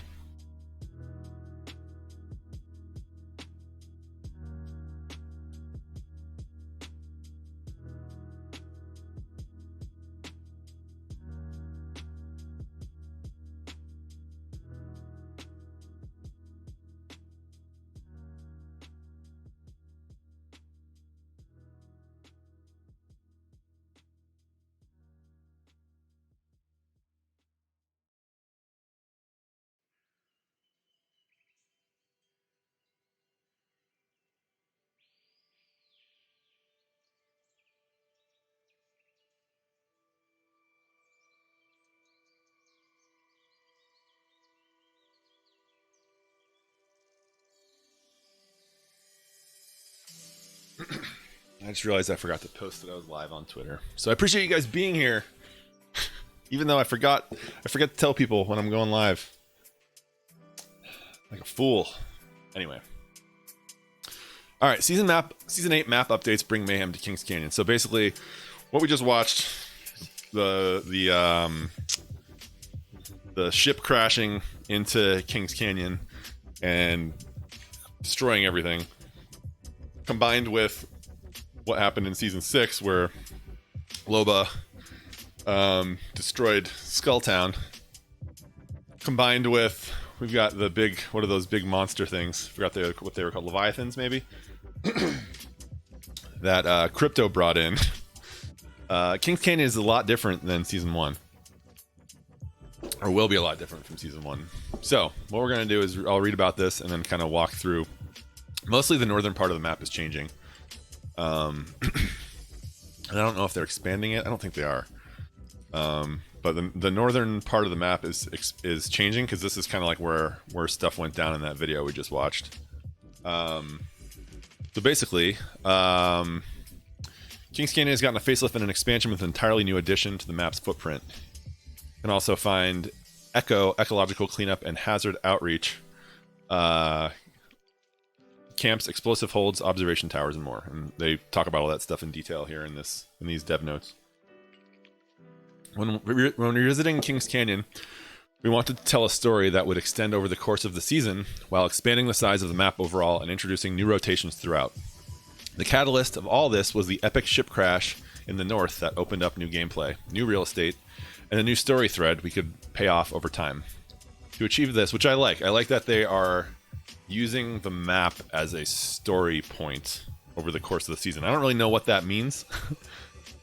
That's your drop spot? Well, they're trying to get more people to drop up there, so we'll see what happens. To achieve this, we discussed what we wanted to resolve for Season 8 Mayhem.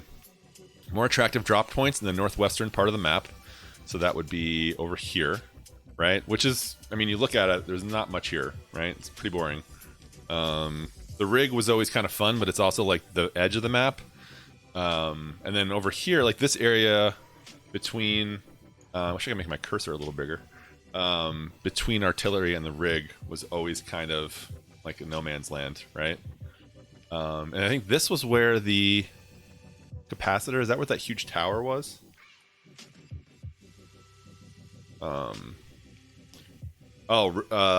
Rig and slums were my safe drops. Okay. The pit was always my favorite, because especially if you can, it's very rare that people would drop there.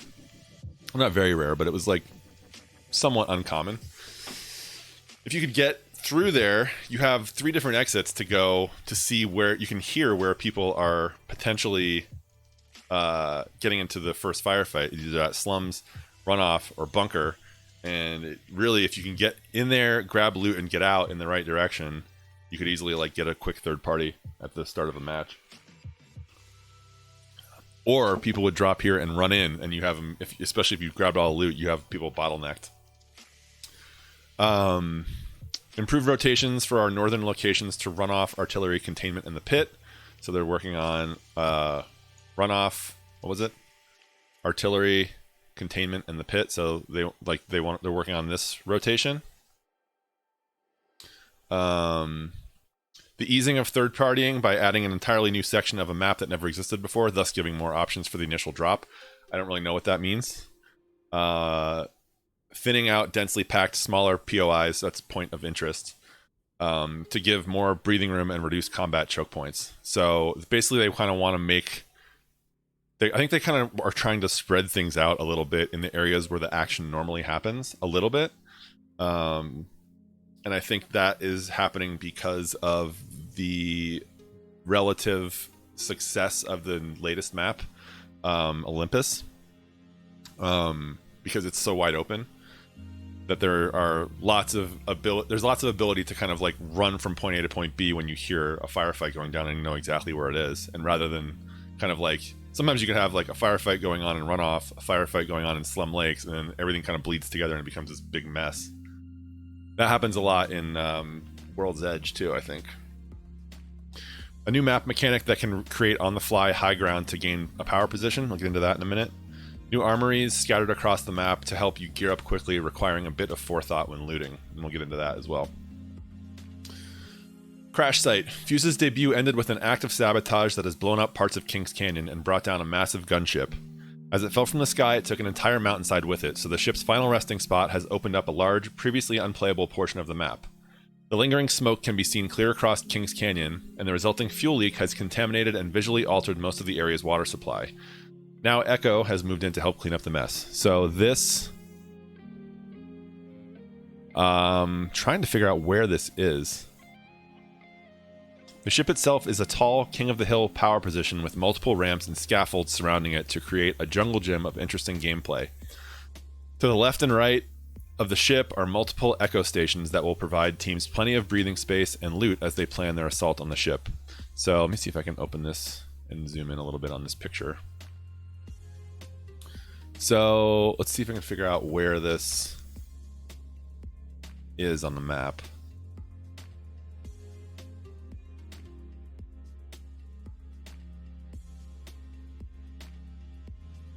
We can't really tell. Oops.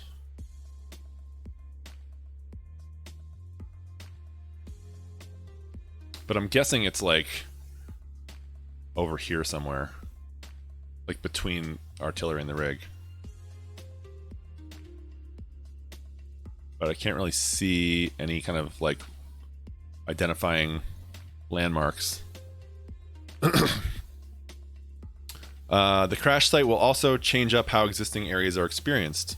Artillery got caught up in the destruction and now has an exciting backdoor entrance that takes you up and into this new northern region. Okay, so maybe the map is getting an expansion to the north, so like over here, or maybe it's just this area, where it was potentially like just rocks before, and you couldn't land here. This is all out of bounds. So maybe the ship is like in this area, and artillery has. If you land on artillery, you'll be able to get to the ship from there.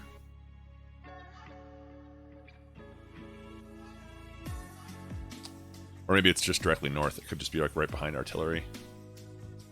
It's weird that it's on the edge of the map, though.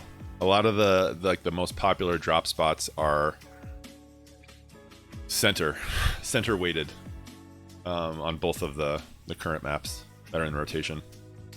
So this is our look at one of the artillery tunnels. Yeah. Okay. So that's all right. That's what we're looking at here. So this is the current artillery on Kings Canyon, right? And so this is right... Okay, yes, that's what's going on. This is right here in the center of artillery. So you have those two little zip lines that are coming in, and then there's... those zip lines come in from these... the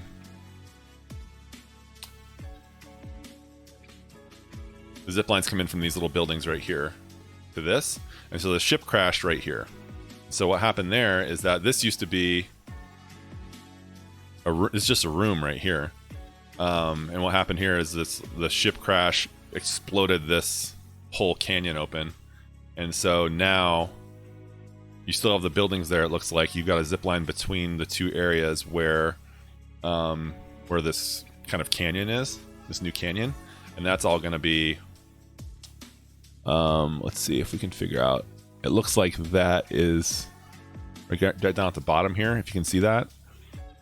Or maybe it's like over here where the entrance is. So maybe it's like a dog leg kind of over this way. Maybe the ship is here. And there's an entrance here for artillery where the ship crashed into these rocks and kind of destroyed everything. That's kind of my guess right now of what we're looking at. So a small kind of addition, but it's going to be fun trying to get out of here or into here. Like if, if there's just kind of a crazy free-for-all every match. The tunnel to the east of artillery that led to containment. Wait a minute. The east of artillery? That would be west, right? The tunnel that leads to containment. West is on this side. I'm assuming this map is facing north to south. They must have that backwards. The tunnel to the east of artillery that led to containment has also been hit by the sabotage, and now allows for a rotation from the north as well. These new openings should create all new gameplay scenarios as teams explore the northern section of Kings Canyon. So this is that tunnel that you could get to. I believe there's a tower here. Oh, the tower's right here. So you could like run through artillery. This is where that ramp is from artillery that goes down into the tower. Right here. Sorry, right here. So you'll be able to. Basically, they opened up this kind of enclosed tunnel right here that leads out into containment, and from here, you could go down into this like water area or cut across and go up to the tower and containment. Let me close this now. So that's kind of what it's going to look like now.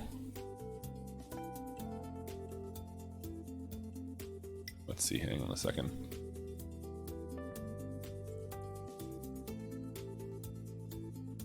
Okay, so maybe this... Okay, maybe I'm guessing... I'm changing my mind. I think the ship is actually on the west side of artillery. I think it's gonna explosion right here, and then some sort of open area here where the ship is, and then you can have access to it through the artillery tunnel as well. That's what it sounds like, because that looks like the ship, right?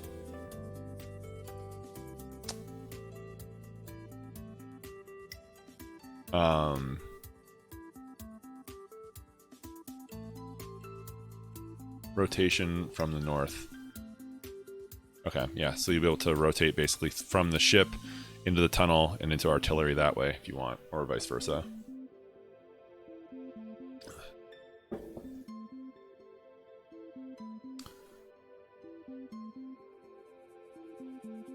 Cool. I never really liked this tunnel anyway. I mean, there was a bunch of loot and it was a good like escape route from artillery, but nothing ever happened in there. Like, it was never really just kind of a traversal point. It wasn't super interesting. Looks more interesting now. Kings Canyon effectively became smaller with the destruction of Skulltown, but in Season 8, the new crash site adds back that real estate and then some, in what hopefully will be a welcome play space to the north. So, it's going to be here. Salvage is basically where Skulltown used to be, right here. So, this is all kind of like death, if you fall from between here and here. So that's cool. So this whole this is area, I'm guessing, again, like from basically from artillery to here is going to be where the crash site is. Spotted lakes. The devastation to the north has caused flooding to wipe Slum Lakes off the map. Apologies, Christian. In its place is the new Spotted Lakes, which attributes its name to the unusual spots found in the flooded contaminated waters. Echo camps have been set up and a huge filtration dam has been built in an attempt to clean up and reverse the damage caused by the leaking fuel of the crashed ship. Even Kings Canyon's resident Leviathans have ventured over for a closer look. So we're going to have Leviathans over here as well. I don't see any in this picture. But, so there's artillery. So here's the Slum Lakes. We know this very well. So this is from basically that camera, that angle is like from here, from like the runoff area. And then we're looking towards artillery. So we're looking from here to here. Artillery's here, Slum Lakes is here, and this is our camera angle. So we've got, that's the before.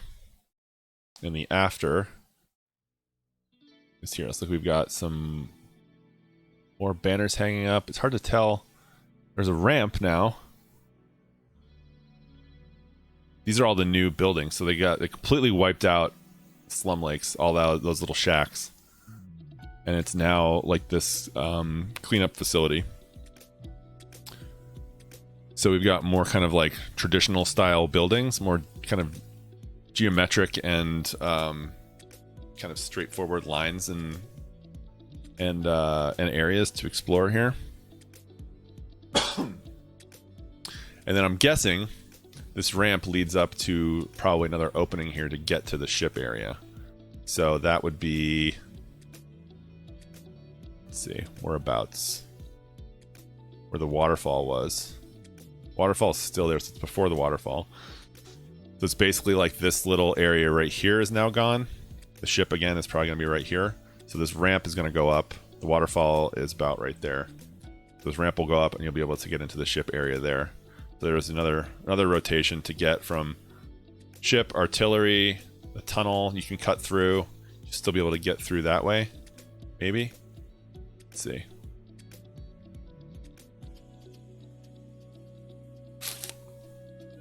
You got a jump tower there too.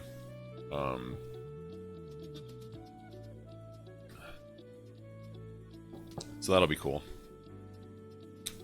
And this will probably, I assume Slum Lakes was fun, but like running through all those buildings kind of felt like you could be very easily running into certain doom. It's kind of like Geyser now. in World's Edge, where like if you got somebody running in from the other side, you land here, they land there. It's just a race and dumb luck to see like who gets what. I think these kind of give you an opportunity to like see where people are landing a little bit better and kind of choose your bunker. And then know if you need to like get the hell out or run off to find some loot somewhere else. The tent structures of Echo create some intense close quarter combat opportunities with fast vertical zip lines that take you to the tops of the tents for quick repositioning. What does that mean?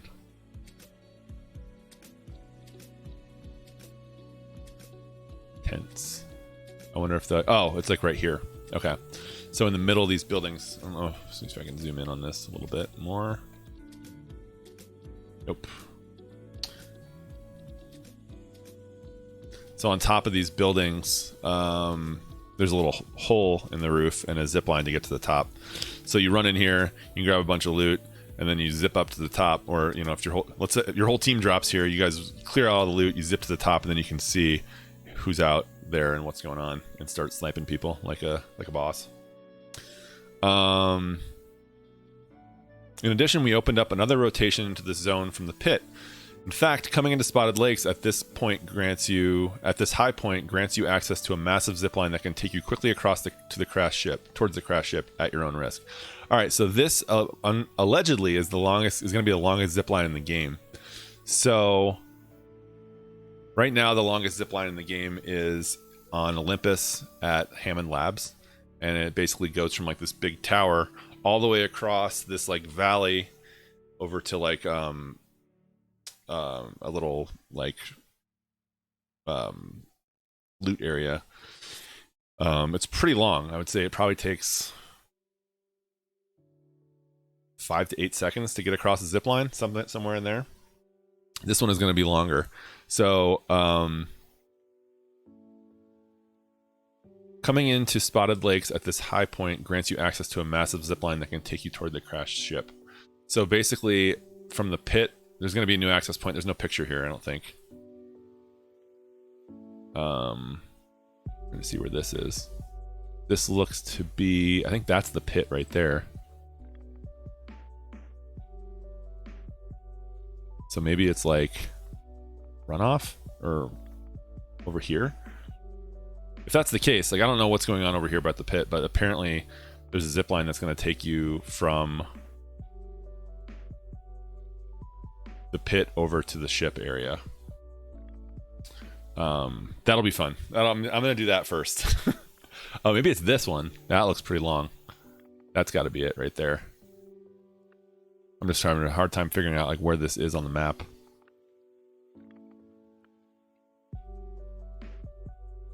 Yeah, and you can see in this picture, you get a pretty good view of like how they changed the look of the water. So basically, like when the ship crashed, it kind of like contaminated all the water on the map with like fuel, rocket fuel. So it has like kind of that iridescent look of like when you see like oil on like a water, like that. So they kind of changed the look of all the water, and it also explains like why these eco kind of containment units are all over the place. But this looks like the zip line that they're talking about. Now, I'm having a hard time figuring out where this is, but it looks like it might go up. Maybe on top of the pit? From like here? I don't know. Interesting to see. That's going to be the first place I drop. It's Kings Canyon, yeah.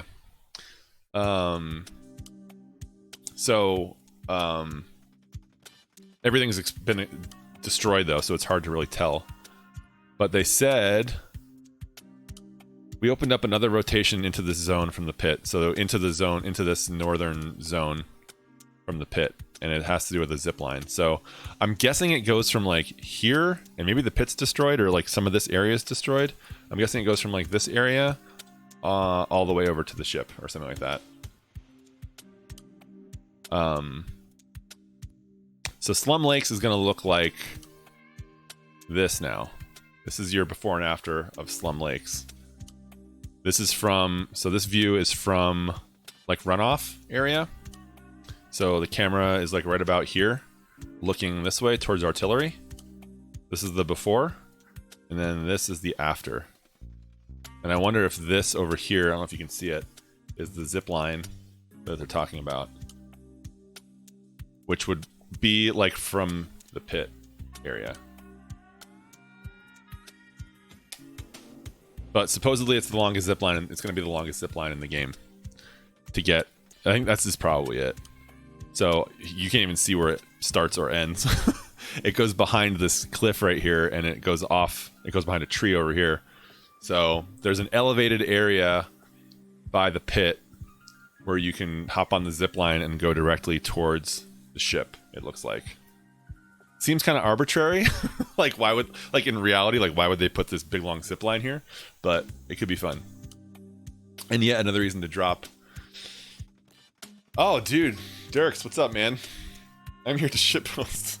You've come to the right place, my friend. Stonks. Go. What's up, dude? How you been, man? Love seeing that name in the chat. The Dirks.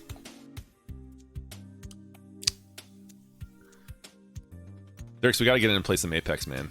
When are we doing it? Let me know. So, again, I'm not really sure which direction this is facing here. This looks to be kind of a zoomed in view of this area. That's my guess. Doesn't matter, man. There's crossplay.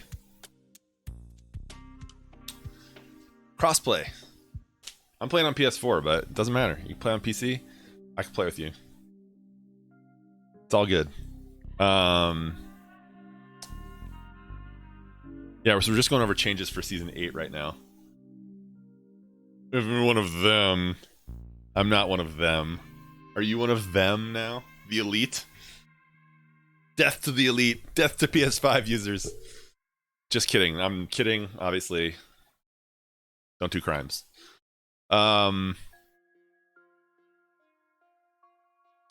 Yeah, so I can't tell if we're looking... If this is looking towards... if this is like the reverse angle, like looking towards the west here. This is water. I think that's what it is, actually. Because they said that, like, what did they say? They said the Leviathans have come over for a closer look. So that's what we're looking at here. So this shot is from the east side over here, looking out towards the water. And there's going to be Leviathans here. Nah, bro, nobody likes PS5. PS5's for losers. Psh, I would never get one of those.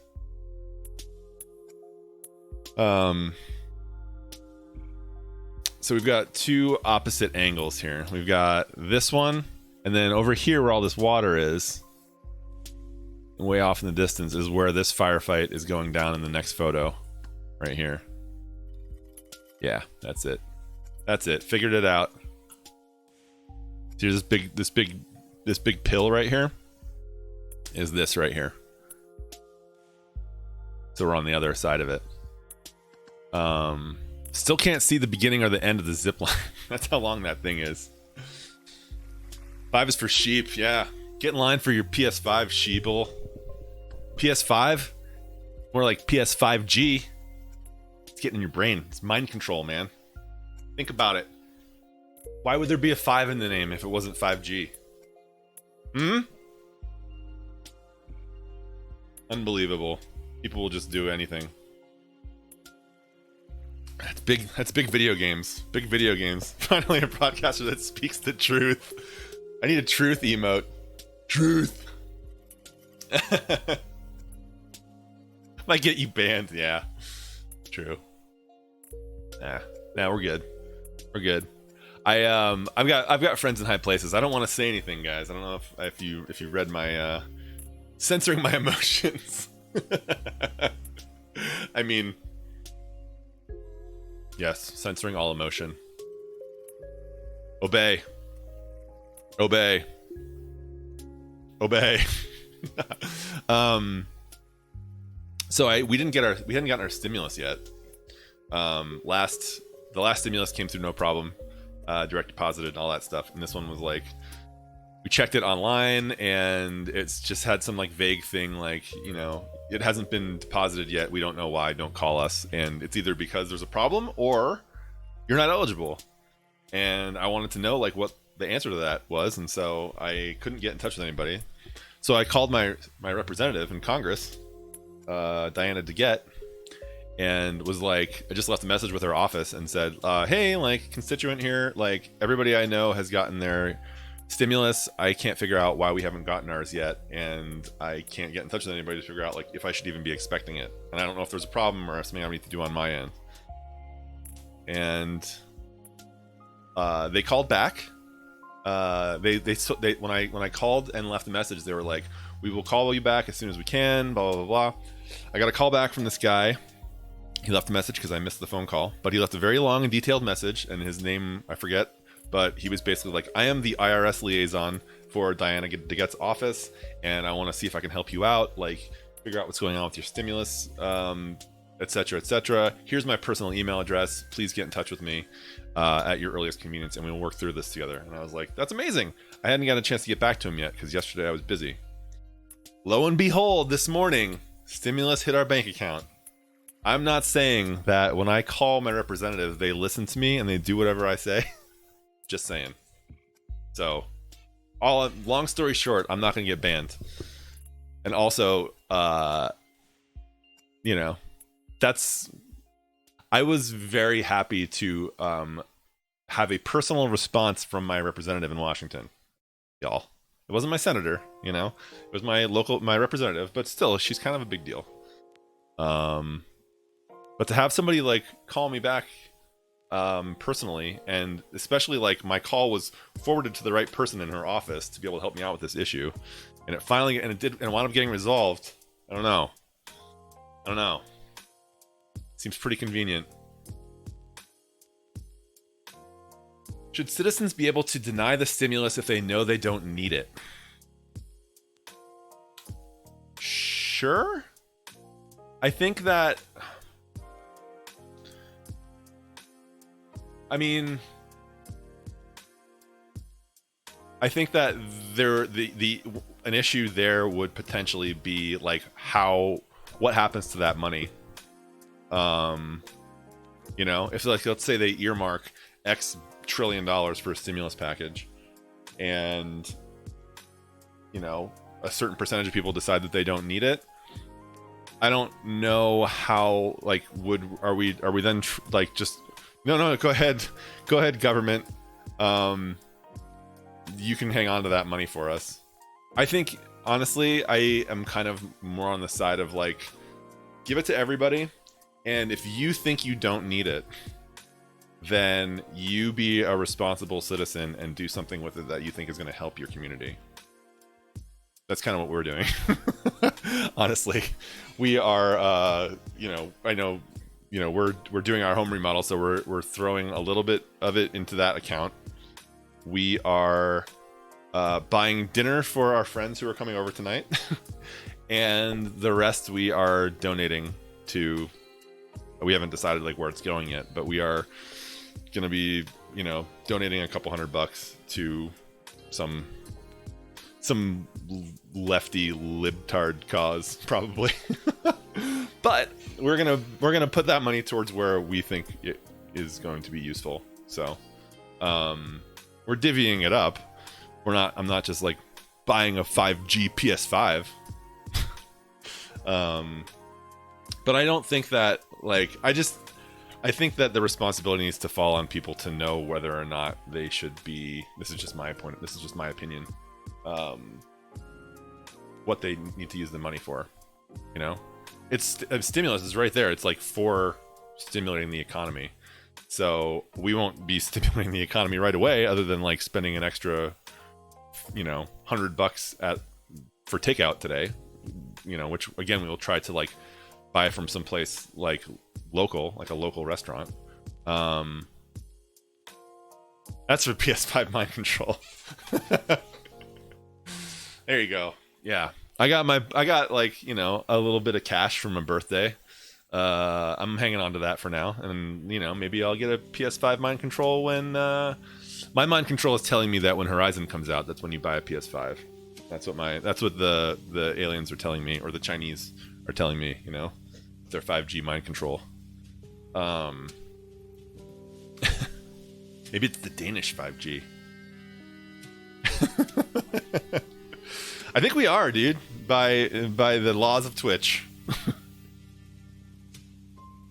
I should make that a channel points reward for like 1 million points.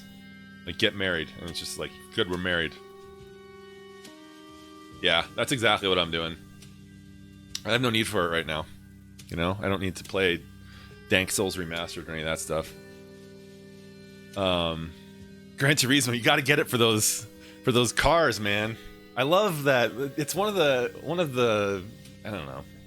It just makes me smile that like every time there is a new system, you know there's gonna be like the cars game, right? You're gonna be like the Cars game, FIFA, Madden, and like some really crappy like action game that's like a no IP, in, you know, a new IP, you know, but that has like you know, a Resident Evil knockoff type of thing where there's like blood and guts and stuff like that. But there's always the Cars game, and there's always FIFA, and there's always Madden. The cornerstone of console pro sales, totally. Gotta get that new Gran Turismo. Gran Turismo like comes out like every 10 years. At like, you know, we only get one when there's a console release, so it's like double hype, you know. And those games are beautiful. And for for every console too, right? For PlayStation you get Gran Turismo, and for the Xbox you get Forza, right? You get a new Forza game. So funny. FIFA, Madden, and Cars. I remember when PS2 came out, y'all. I was in college. I think I was in college. Or at least that's when I got it. But I remember when PS2 came out, and Madden had like, that was the first one where they had like the grass would get stuck in their helmets, like when you got tackled. I was just like, oh my god, it's never gonna get more realistic. We talked about this before, but like every time a new console comes out, we're always just like, it's never gonna get better than this. This is amazing. They've peaked. They can never, like, grass in the helmet. Are you kidding me? And you look at those graphics now, and it's like the guys' faces are just like, there's no emotion in the faces at all. It's just like, you know, just blank stares, and like they just like mannequins, you know. Call of Duty, yeah. Call of Duty you get every year now. And Skyrim, you know. NBA 2K on Dreamcast. Sweat on the players, yes. That was another one. Yeah, you get like the sweaty NBA dudes. FIFA had that too, where you could have like, it was like the hair. Like you get like the man buns, ponytails, the dreads, and it all kind of moves, like, you know. But then also it all comes back to reality if you like Googled like FIFA bugs. I love sweaty dudes. Dude, sweaty dudes are where it's at. That's why you get the new console, for the sweaty dudes.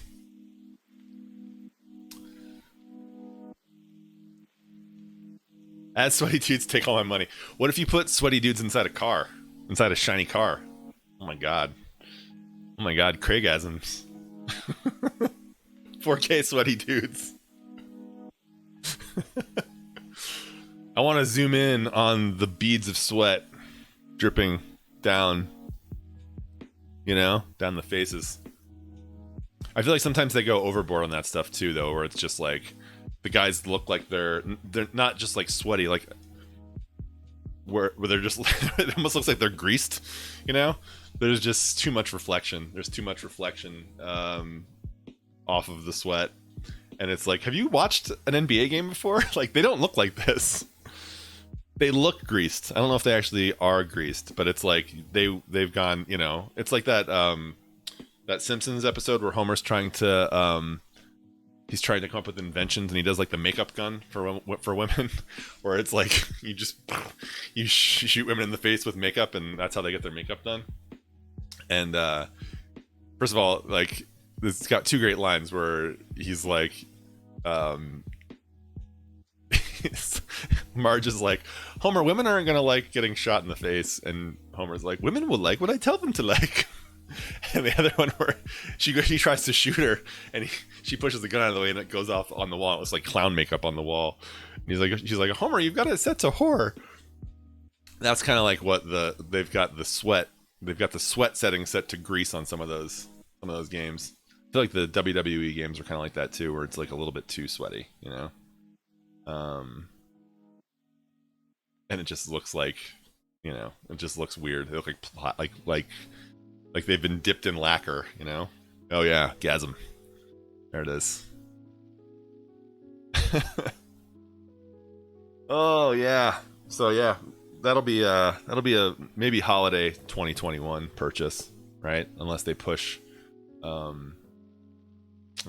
Horizon even further away. All right, I'm gonna stop it with the coffee now because I'm starting to get like loopy. Woo, that was good. Good amount of coffee. Well, I'll just finish this real quick, and then we'll switch to sugar, to lollipops and water. Yeah, what did I finally know? You did a great job, man. I'm actually gonna take a short break here real quick. We're gonna get back to going over some of these Apex changes, and then we'll wrap things up for the day here. So I'm gonna take a quick break. I'm gonna run a short 60-second ad while I use the restroom. I will be right back.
All right. So, before we were so finally rudely interrupted by you, Dirks, we were going over the map changes for Season 8 in Apex, and one of the things I wanted to do on my own time, I figured I'd just do it. I'd just make you guys watch me do it. Is sorry, it's COVID.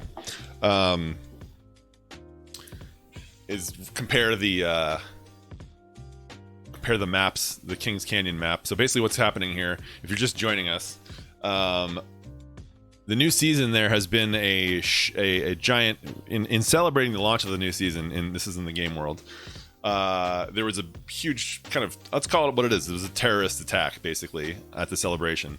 The big ship that was supposed to be like the party boat has crashed into this area right here between Artillery and Slum Lakes in this rocky zone. This has kind of been this will be a new addition to the map. In addition to that, a lot of these areas in the north have been destroyed and are a little bit, in some cases, probably a lot of bit different. So this guy, his name is Eduardo. He is the world director. He posted this on the website as far as some of the changes we're going to see in Season 8. So basically what I'm trying to do is kind of read through this and kind of match it up with our previous version of the map, and kind of predict what it's going to look like, and maybe figure out where we're gonna. I've already decided that I want to ride this zip line right here. So I don't know if you can see this, but it goes. They're introducing the longest zip line in the game, and it goes all the way from here, which is like the pit area, and this is an elevated zone right here, all the way across to we can't even see the end. We can't see the beginning or the end of this zip line in this picture. So zip line to that zip line, absolutely. Yeah, zip lines on zip lines. One of my favorite things to do when playing solo, if my teammates have died and left me for dead, if I'm playing as Pathfinder especially, is just like find a zone that's inside the ring and then just like use any ultimate accelerants that I can find and just zip line all over the place. Like just make like a little playground. It's really fun. Pathfinder's fun to use. So here we are at Uncovered Bones. Not a euphemism. Did that in the end. Yeah. Had like 8 zips. It's fun. One of the drawbacks to Slum Lakes was the difficulty in rotating to and from the point of interest. So getting here, rotating to these, like landing in Slum Lakes, very easy, obviously, especially with this drop path. But rotating to and from here, not as easy, right? To get here, you have to go around the pit, through containment. There's lots of water. It doesn't make it easy to get there without having an encounter first somewhere, right? It's kind of in this weird L area. I think Lifeline is still the good choice. Lifeline, Bloodhound are good choices for knocking off the rust. Who else? Depending on what your playstyle is, I guess. If you want like be a more like support player, you're gonna play Lifeline. If you want to see, the only thing about Caustic is that I think he has the bigger hitbox. So Caustic, Gibraltar, and Pathfinder have a bigger hitbox, so they can take a little bit more damage, but they also are easier to hit. So,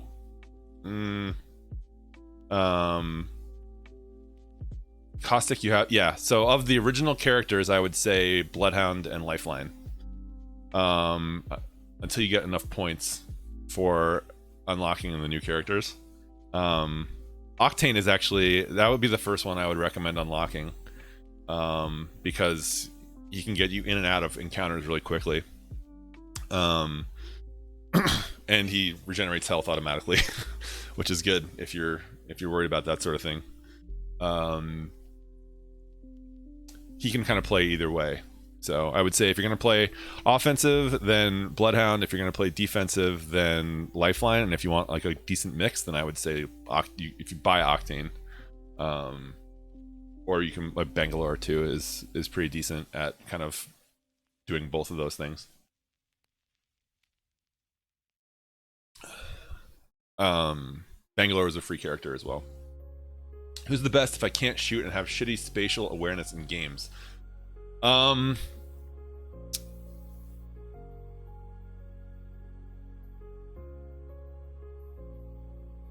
I would say I've had actually that suits me pretty well. I've played a lot of Rampart this season. She's a new character as well. Probably still Lifeline, yeah. If we're talking about, again, like just the free characters, Lifeline, the only problem with Lifeline is that the ultimate is kind of a little bit underwhelming. She just drops a care package.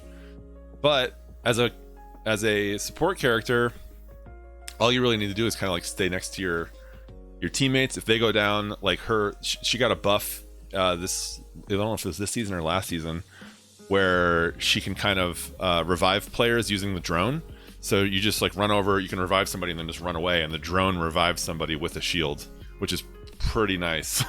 It's nice from a player, if you're playing as Lifeline, it's nice because you don't have to sit there and like worry about somebody sneaking up on you, and it just makes rezzing or reviving people like way easier as a team.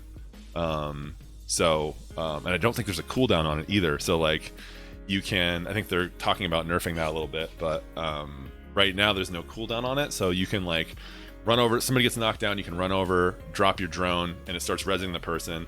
And the person gets up. If they get knocked down again, you can just like run back over and drone them again, and just keep doing that. It's real nice to have Lifeline and Bloodhound on a team, because you can see where everybody is and like have your teammates help you, you know, res faster. So the thing I like about Rampart is that I've always been a fan of the LMGs. So I like, and you're the first, yeah, that's, yeah. In that case, maybe you do take, you know, if you can kind of avoid getting hit, you take one like a Gibraltar, who can take a little more damage. He's got the gun shield. He's got more ways to protect himself. He's got the bubble dome, the gun shield, and he can like he's got the whatever it's called, that little buff that lets him take a little more damage. But he does have the bigger hitbox, so you're going to be easier to hit, but you can take a little more damage. Yeah, he's still strong. He's in the top as far as like the you know, win percentage. I think he's like in the top 3. I have been having good success with Rampart. I know that nobody likes her. I actually had like I had some dudes like trying to like some pubs trying to flame me a little bit for playing as Rampart. Like, honest question, like why would anybody play as Rampart, bro? Why are you on mute? Also, why aren't you talking to us? And I'm just like, guys, I'm doing like way more damage with her than I normally would. Like, she's way beyond my average damage for like, which is not super high, but like I'm like over 400, like I'm at over 300 average damage with her after like 100 plus matches. Her passive ability is increased magazine size and reload speed for LMGs. So I just like it cuts down on my like decision making as well, I think, which helps me kind of speed through the game a little bit more, because I'm just like, if I'm playing as Rampart, like grab an LMG, like doesn't matter which one. You can grab the Spitfire, Devotion, or what's that other one? The one that doesn't have a magazine. I forgot what it's called. It's my least favorite of the 3. L-Star, that's what it is. The L-Star. But it takes like a decision out of the game for me, so it helps me speed things up. But also, like if you get those guns early enough in the match, you can just unload on people, because it's basically like having you pick up the gun and it's basically like it already has a perk on it, and then it just stacks if you get like the higher level magazine sizes. I've had so many experiences where like, let me see if I can find one of my highlights.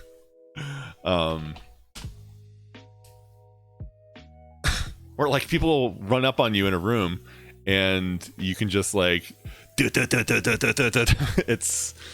fun. Let's see here.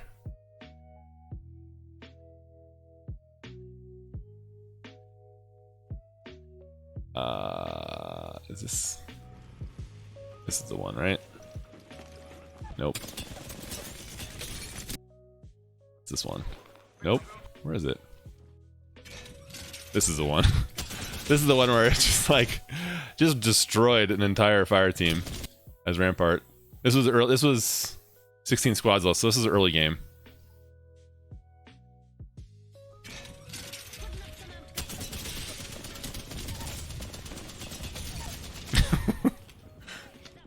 Alright, 2 people down with 1 magazine, and then this guy is just like, goodbye. Yeah, like they had no idea what was coming. Right, obviously, but like in the doorway with the so the little the wall that she puts up too, basically like prevents damage. I was not even shooting through the wall at that point, but the wall that she puts up prevents damage from coming in, and if you shoot through, you can't see it, but there's a little like clear barrier that comes up, and if you shoot through it in one direction, it gives you like overcharged bullets. So for a player like me, I kind of like to hole up sometimes and wait for the action to come to me. It's perfect. Like, and you know, I've figured out that like you use those barriers, the amped cover it's called, Yeah, so if you shoot through those, like incoming fire, it blocks, and outgoing fire, it like buffs, buffs the bullets. So especially if you can like get that magic, those magic moments where you're setting up your barriers and you're waiting for people to come to you, and you've got like a fully kitted LMG, or you've got her super, or her ultimate, which is Sheila, which is a minigun. You can do some big numbers on damage, and that's why my damage numbers are so high with her, because I will actually use the ultimate. I'll set it up, and sometimes I set it up and just walk away from it, don't even use it. But if you get the right people coming into your zone, you can just like absolutely melt people. You can even, it's hard to control at a distance, but you can still hit people from a distance with that gun, and it still does some damage. So you can kind of burst fire it, and still, it scares the shit out of people too. That's the other thing, is that like if somebody peeks their head out, if they're coming out of a doorway or they're coming from behind a container or whatever, and you're just like like people just scatter, which can help people. Like it can help the rest of your squad, because it helps. They don't want to they won't stay there. So you can make people come out from behind cover if you just start like spraying bullets in that direction, or you can just use it as cover fire and let your teammates like flank people. So I think I found a decent way to play with her, and I'm enjoying it. So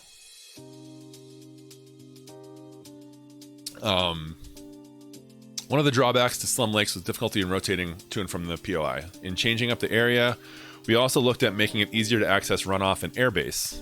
Okay, so I keep going back to this one. Runoff and airbase. Let's get all three of these. So these are all, like, look at this, like right in a row. So I wonder how... I never found it hard to get... I guess they all are kind of like on the edge of the map, right? And we've got a lot of like empty space. There's no POIs. When they're talking about POIs, they're talking about like these named areas. This whole swath in the middle of the map, there's like nothing. And then a lot of stuff on the outsides.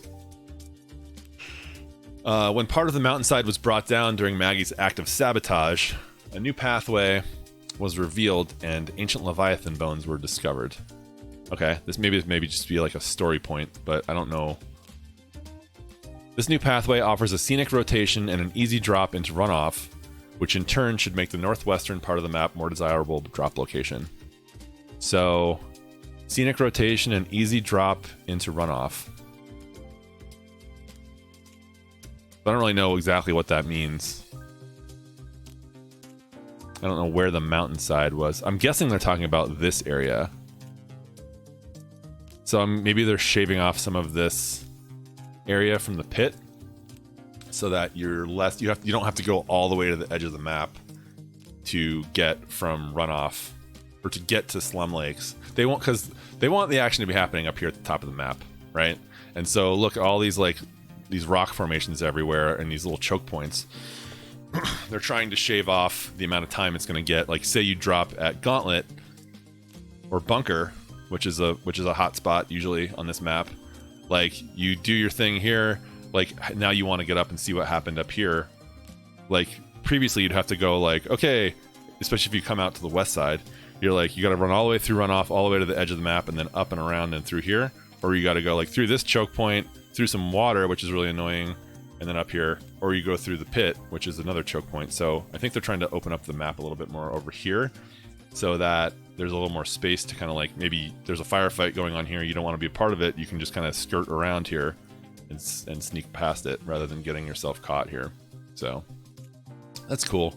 Again, like, this is all unused space. It's just like you can't hop up on here. There's a little like ridge right along here that you could like stand on, but there's nothing there.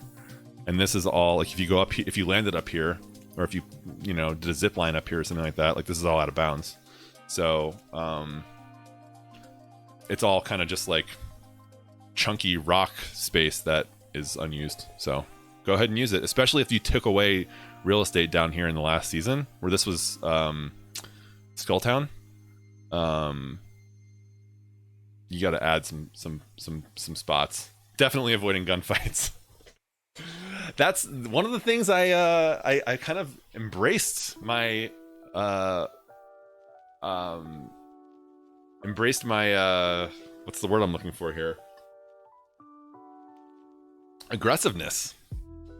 I embraced my aggressiveness in the last season, and I just like, especially if I'm not playing ranked, I'm just going for it now. I still don't like to drop. I'm not like a Skulltown or a Fragment dropper where you're where you've got 10 teams coming in. I just think that's stupid. What I like to do is kind of drop those zones adjacent. So whatever the hot zone is, not the hot zone, but like wherever everyone's dropping, some like if everyone's dropping salvage, is like maybe I'll drop market and pick up what we can, and then try to like pick off people who are trying to run out of there, or let people kind of get the first couple of kills and get their armor and their health down before they can heal themselves. Like pop in there and grab them. And my damage and my kill numbers are up this season. I drop passive but play aggressive now. Yeah, Horizon is gonna get a nerf because she, I think, is the number one this season in win percentage. I think it's Horizon, Wraith, and Gibraltar are the top three, if I'm correct. I was on meme stonk depression last night and downloaded PUBG. Regret. Oh no. Why? I've never played PUBG. I have it on my PlayStation. I think it was free a few months ago. Never played it though. Horizon is cool. She talks a lot. There's like the meme in the Apex community is that she just like doesn't shut up. She does have a lot of lines of dialogue. But I like her accent. She's Scottish. But she's cool. I have not figured out. She's the next one on my list of like characters to learn how to play. I don't know how to use the ult effectively. But her tactical is awesome. The jump pad thing that she has, like the thing that goes straight up, it's so good. And her passive is actually pretty good too, where you don't have like a stagger when you fall off a high area. Yeah, I never got it to work that way because I think like it takes a while to kind of charge up.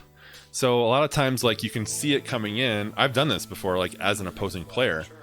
Somebody will throw it in and try to like suck us out of cover, but I don't think like the circle is big enough or the ultimate is powerful enough to actually just like suck you in.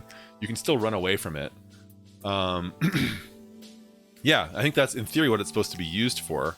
And if you throw it close enough to somebody, it's harder to get away. But if you're like on the edge of the ring of effect, the area of effect, I guess, you can kind of run away from it. It slows you down, but I think what you're supposed to do is like throw the thing and then chuck grenades into it, because it basically will like suck the grenades in, or it kind of keeps them there. So the theory is you throw the ultimate, it sucks the enemies in, and then you throw grenades at the thing and it sucks the grenades in as well, and it just creates this kind of like, ring of death. I've never gotten it to work right though, but I haven't played too much with her, so I haven't figured out that yet. I was really kind of focusing on Loba and Rampart in this last season.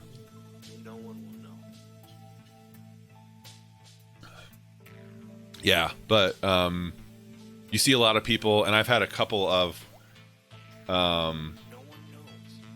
wonder if I had that clip somewhere. I think I have a Horizon. I have a Horizon. I do. Let me see. Oh yeah, you get the. This is how you play Horizon with the with her tactical. You get like the lift snipe. Boom. Nasty. Right? You go up and that's what you do. I don't want you to autoplay the next one. I was like, I can't believe I did this. Headshot too, like.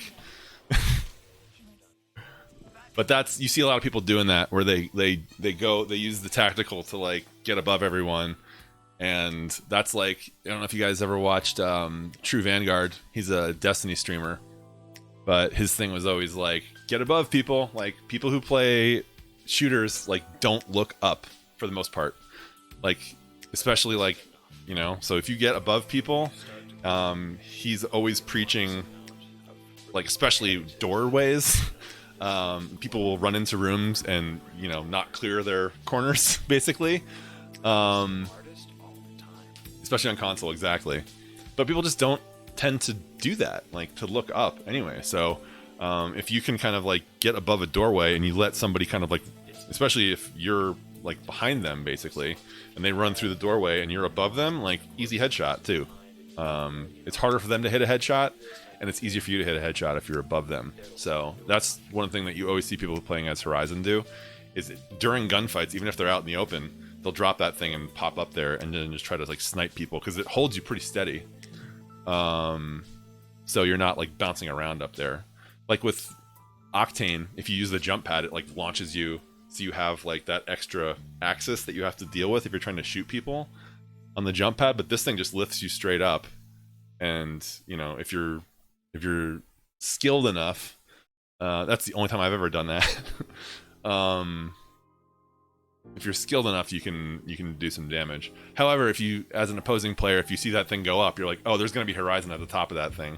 So especially if they don't know where you are, it makes you an easy target. So there's a give and take to that as well. Let me see if I can find that other one. I think it was a G7. I don't know if it was a G7 shot or if it was a... Nope, neither of these. It must have been the...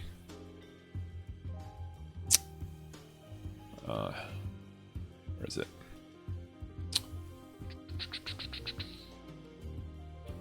Hemlock. I don't have any Hemlock videos. Surprising. I don't remember. But it's satisfying to snipe a Horizon when she's on her little lift there. All right. So we've got the, again, I'm assuming they're shaving off some of this rock area from around the pit. Yeah, Christian, thanks, man. This is Athena-scope, and you should definitely sign up for it, Gerda, especially if you're playing Fortnite or Apex. It's pretty nice. It automatically clips highlights for you, and you can tie it to your stream. So like it basically like monitors your stream if you're live, if you're playing those games, and will clip things for you, and then it sends you an email and you can go through all your clips.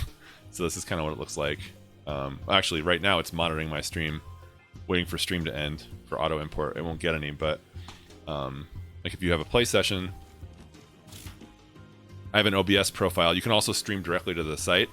So you have like a stream key for Athena-scope, and so when I'm playing off stream, I have an OBS scene set up, and I just like stream to Athena-scope, and then it will cut my highlights direct for me. Pretty good.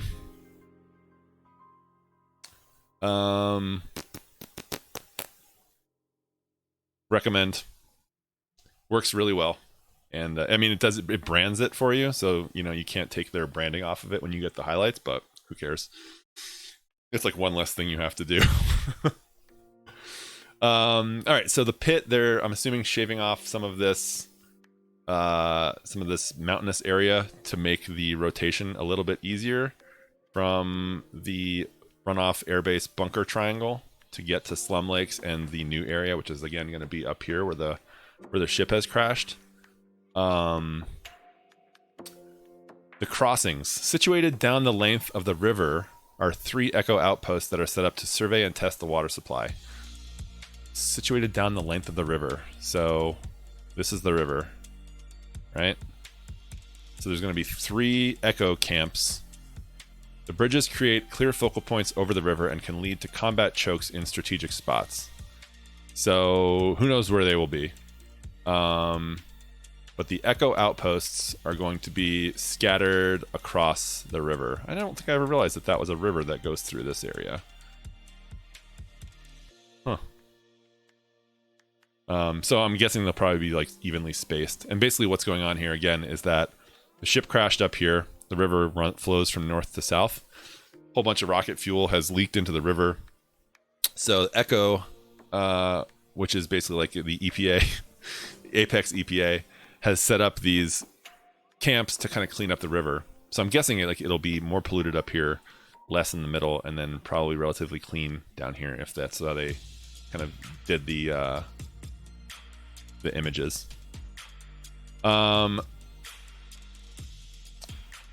So in these camps, there are 4 towers that can be found in Echo camps. The observation towers are perches that can be raised to gain an overview of the surrounding area. It can only be raised once by interacting with its wall panel, but comes at the risk of revealing your position. The sound of the towers rising can be heard at a fair distance, but provide a talented sniper an enviable position of power. So here's a look at what the towers will be like. So basically, like, this is going to be on the ground, and then you mash a button and it raises this thing up, and you can get up here. If you're Rampart, you could put another amp or a barrier right here to give yourself a little more protection. And then there's going to be a zip line that goes, looks like it's missing in this picture. It's going to go from here down to the bottom. So I don't know like how useful those will be, especially if everybody knows that they're there. I don't think the sound will be a big deal. Like, there's already those like walls that come up in World's Edge that make a ton of noise, but nobody really seems to care. Also, I think if you're here by yourself, you probably would just hit them all. If you're planning on using these, you hit all of the sniper towers so that, you know, all the sound is being made at once, and if somebody comes into this area, they're not going to know like exactly which one you're on. At least that's what I would do. But could be helpful. It'd be interesting to see how these play. And so I guess there's going to be 4 of these in each camp? Or maybe there's 4 scattered throughout the camps? I don't know. We'll find out. Have no fear, though. A stealthy legend can still surprise anyone perched on high through the deployed zip line that takes you straight to the top. So you hit the thing, it goes up, and then you take a zip line, but somebody can zip line up behind you and hit you, just like anywhere else, basically. This is going to be a cool thing. So explosive holds. When the ship came crashing down, several mobile armories that were being stored in its cargo bay were lost and scattered across Kings Canyon. Although they require security clearance to open them, crafty legends have discovered that a well-placed ordnance can blow those doors open, granting access to weapons, ammo, and valuable attachments. Everything you need at your fingertips, as long as you're willing to part with the frag, thermite, or arc star. So basically, like, these containers were on that big ship that crashed, and they hold weapons and weapon perks only. So there's no grenades, there'll be no healing in there. It's only going to be weapons and weapon attachments. And ammo. But the only way in is going to be to blow the doors open. So this is kind of a new thing where you'll have to loot first, grab a grenade, use the grenade to blow the doors off of these things, and then see what's inside. So that's kind of a cool little thing, and these will be scattered across the map. Throughout the development of Season 8, we kept listening to the community and breaking down the experiences and the combat encounters that people were frustrated with. As a result, you may find the occasional building or even town has gone missing. One sweaty checkpoint was the farm. Where's that? Where is the farm? Let's see, this is the before.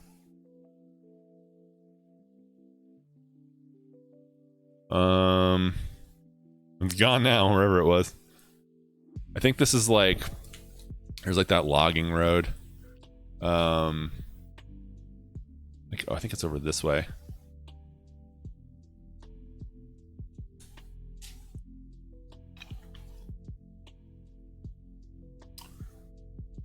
Although small in stature, it has been called out as a frustrating spot to travel through and fight in. Removing it allowed for more breathing space between towns and one less hot spot for people to ambush from.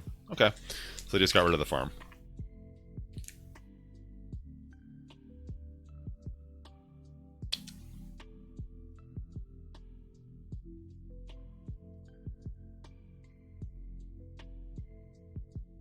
Is that a respawn beacon there, though? Perhaps? Oh no, it's replicator. You may also notice that the bunkers from Season 5 have all caved in during Maggie's sabotage, but don't worry, the new explosive holds have more than enough weapons, ammo, and high-tier achievement attachments to loot. While you may no longer get ambushed from above, you still have to watch your back as you blow the hold's doors open to get that precious loot. So I wonder if that'll take... I would assume you just blow the doors open and they're open. You don't have to like blow them open and then they slowly open. We hope that these and other minor adjustments we did this season are well-received improvements, and that the storytelling we're trying to inject into the season's map update will transition nicely into our mid-season update. So there's more coming. But I like this. I like the kind of the story that the map changes are telling. I like going back to Kings Canyon. I always kind of like that map, and I like that they just kind of continually keep destroying it. And this is kind of exciting stuff. Like, we have a super long zip line. They're focusing mostly on like one area, so it'll be interesting, at least on that blog post they did. So really we're only talking about like the whole kind of northwest corner of this map. It doesn't sound like there are many changes to everything else. So there's still some like familiar areas: swamps, hydro dam, repulsor, the cage. This is where the big tower is. Capacitor is kind of like a big arena type area. This is not changing down here either. So I'm interested to see like how just making big changes to one area can affect the entire map, and then what other changes they have in store mid-season too. So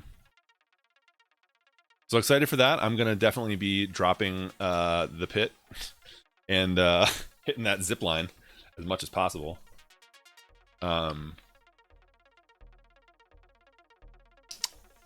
Let's hit the gameplay trailer. Is this the...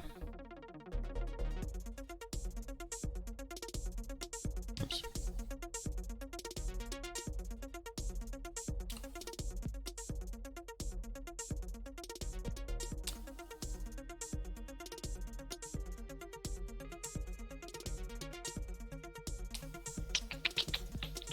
Is this the video? Let's see. Goes on.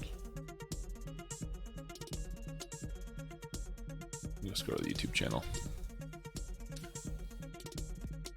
This is a great trailer too. Like 80s gold right here.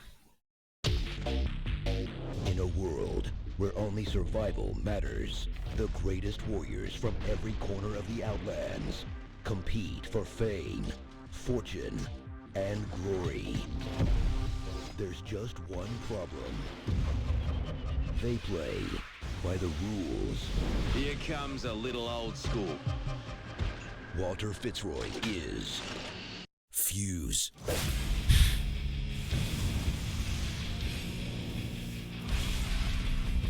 He was born into a world ruled by chaos, and he thrived in the mayhem. That Prowler. I wonder if Prowler's coming back as a... The champion of Salvo ground drop. has arrived.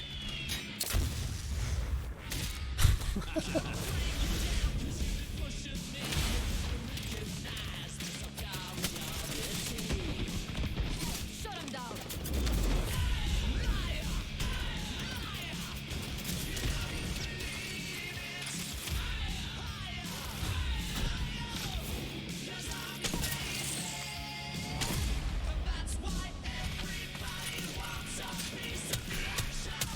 This song is awesome.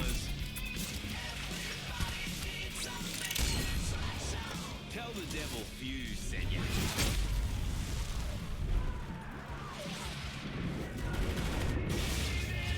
Okay, so it's pauses a little bit on the open.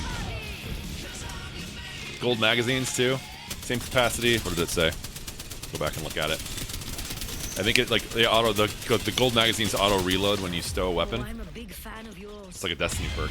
3030 does look pretty sweet. There's a video I'll watch after this. I haven't seen it yet of like how it works on the firing range.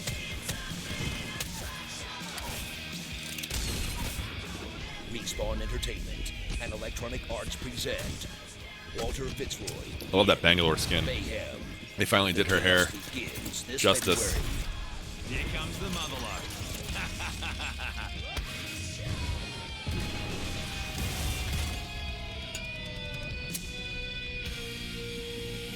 Drinking beers or Foster's.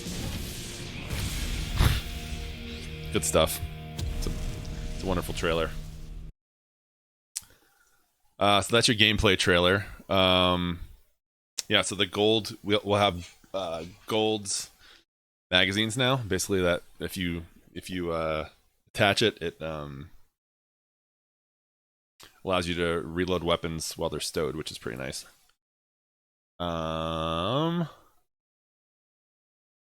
So we've got his. These are his. Just a little bit about Fuse, this new guy. Ladies' man, man's man, all around manly man. Sounds like you, Dirks. Fuse is a one-man wrecking crew, and he knows it. Fuse exudes joy. He's a laid-back explosives enthusiast who's damn near covered in things that go boom. Fuse doesn't lack confidence, but he often lacks a plan. He's a blow-up first, ask questions later kind of guy who's always looking for a good scrap. Fuse grew up on Salvo, a brutal planet ruled by a rotating collection of misfit warlords bent on mayhem, murder, and good times. For most of his life, he worked as a mercenary alongside his childhood friend Maggie, but while she aspired to become one of Salvo's most powerful warlords, Fuse felt the pull out of the arena. Fuse found his calling late in life, fighting in Salvo's blood sport, the Bone Cage. He proved to be the best, most charismatic, and beloved gladiator on the planet. But he itched to join the grandest stage of them all, the Apex Games. While Salvo remained part of the independent space, that dream was impossible. But once they joined the Syndicate, his chance arrived. It came at a price, however, Maggie wouldn't let him go without a fight. And so that's kind of where the trailer earlier picks up. Tactical ability, Knuckle Cluster. Launch a cluster bomb that continuously expels airburst explosives on impact. Passive ability, Grenadier. Stacks an extra grenade per inventory slot. So you can have 2 grenades. Oh, man, double his grenades that you can hold. Fire grenades farther, faster, and more accurately. He's got that launcher. So he probably doesn't throw the grenades. He probably has the little like handheld launcher thing that he uses. And then the ultimate is the Mother Load. Launch a bombardment that encircles the target in an target area in a wall of flame. It's pretty cool. And so this is the character trailer for him, which I haven't seen yet either. Let's watch this as well. Covered head to toe in all things that go boom, Walter Fuse Fitzroy is a one-man wrecking crew, and damn proud of it. If there's dirty deeds need doing, I'll do 'em dirt cheap.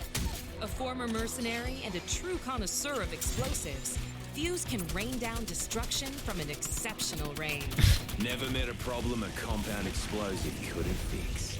Able to stack 1 more grenade per inventory slot, Fuse's mechanical arm allows him to throw ordnance farther, faster, and more accurately. Oh wow, that lock on? The Grenado Tornado.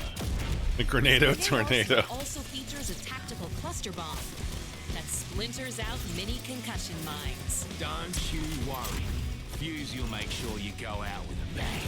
But when the big guns need to come out, Fuse is more than up to the task. Time for a little shock and awesome. Affectionately known as Wally, Fuse rains the ultimate fire from the sky. Mother load incoming. Launching a mortar that explodes and surrounds his adversaries in a ring of fire. Oh man. Get rowdy. This beloved Salvonian champion sacrificed everything That'll be to join fun. the games. Just wasn't your moment, kid. And nothing is going to stop him from bringing a little mayhem to the sport. Righto. Time you pups see what an old dog can do. Yeah, imagine like imagine combining that with like Gibraltar's airstrike. Like it's probably the same size, like footprint, right? Like you surround people with the fire they can't get out of, and then you like bomb them with. Like imagine if you did like in the final ring, you have the Mother Load, the airstrike, and like Bangalore's smoke. It's like you just smoke people out. They don't. Oh man, it could be. If you combine it right and you time it right, it could be really awesome. Where did that video go? That last one I wanted to watch was about the 3030. I think it was just on their main Apex Twitter feed.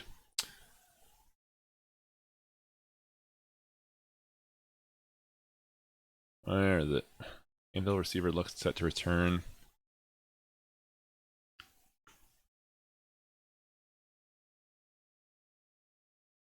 Is this the guy? There it is. All right, so We just had the this is most the amazing family 30-30, vacation. just kind of being used on the firing range. Hey everyone, and welcome back to the channel. So today is a really special day as we're going to go in depth and talk about the new 30-30 repeater and all the perks and quirks. We're going to start with the basics and we're going to delve more advanced tips towards the end of the video, and also how you can practice and improve your aim. The 30-30 repeater is the newest gun added to Apex Legends that's going to pack a punch and fill the void that was missing in the heavy weapon set. The 30-30 repeater is a stylish lever action rifle that starts with an ammo count of 6. Then with level 1 magazine goes to 8, level 2 10, level 3 12. This is a brilliant video. And the most exciting surprise is the newest addition, which is level 4 magazine that applies, of course, to all other ammo types as well. We're going to discuss that a little later in the video. It's a heavy ammo stuff weapon. Gets interesting, but first, if you look at the rifle itself, you're going to see a charge bar. This is very important. Notice the placement is different depending on the sight. So comparing a 3x versus a 1x, you're going to see the charge bar move. The higher the charge, the more damage it does. If you complete the charge midway, though, the weapon is going to scale its damage accordingly. It's cool. A full charge headshot does 100 damage. Full charge body shot does 57. No charge spamming shot does 42. And then, of course, no charge spamming headshot does 74. Now, here's a trade-off. You need to be smart when you're going to charge your shots versus when you decide to spam and fire it. The 30-30 repeater falls in between a G7 and a longbow. The G7 has a faster rate of fire with less damage, and the longbow has a slower rate of fire with more damage. The 30-30 repeater falls right in between these rifles and is a perfect weapon to pack a punch from mid-range to long-range shots. Yeah, it doesn't seem like it takes long to charge it either. 1x all the way to a 3x or a 2x4. So no, you can't put a 4x8 or a 6x on this. Another important thing to notate is the way the 30-30 repeater reloads its ammo.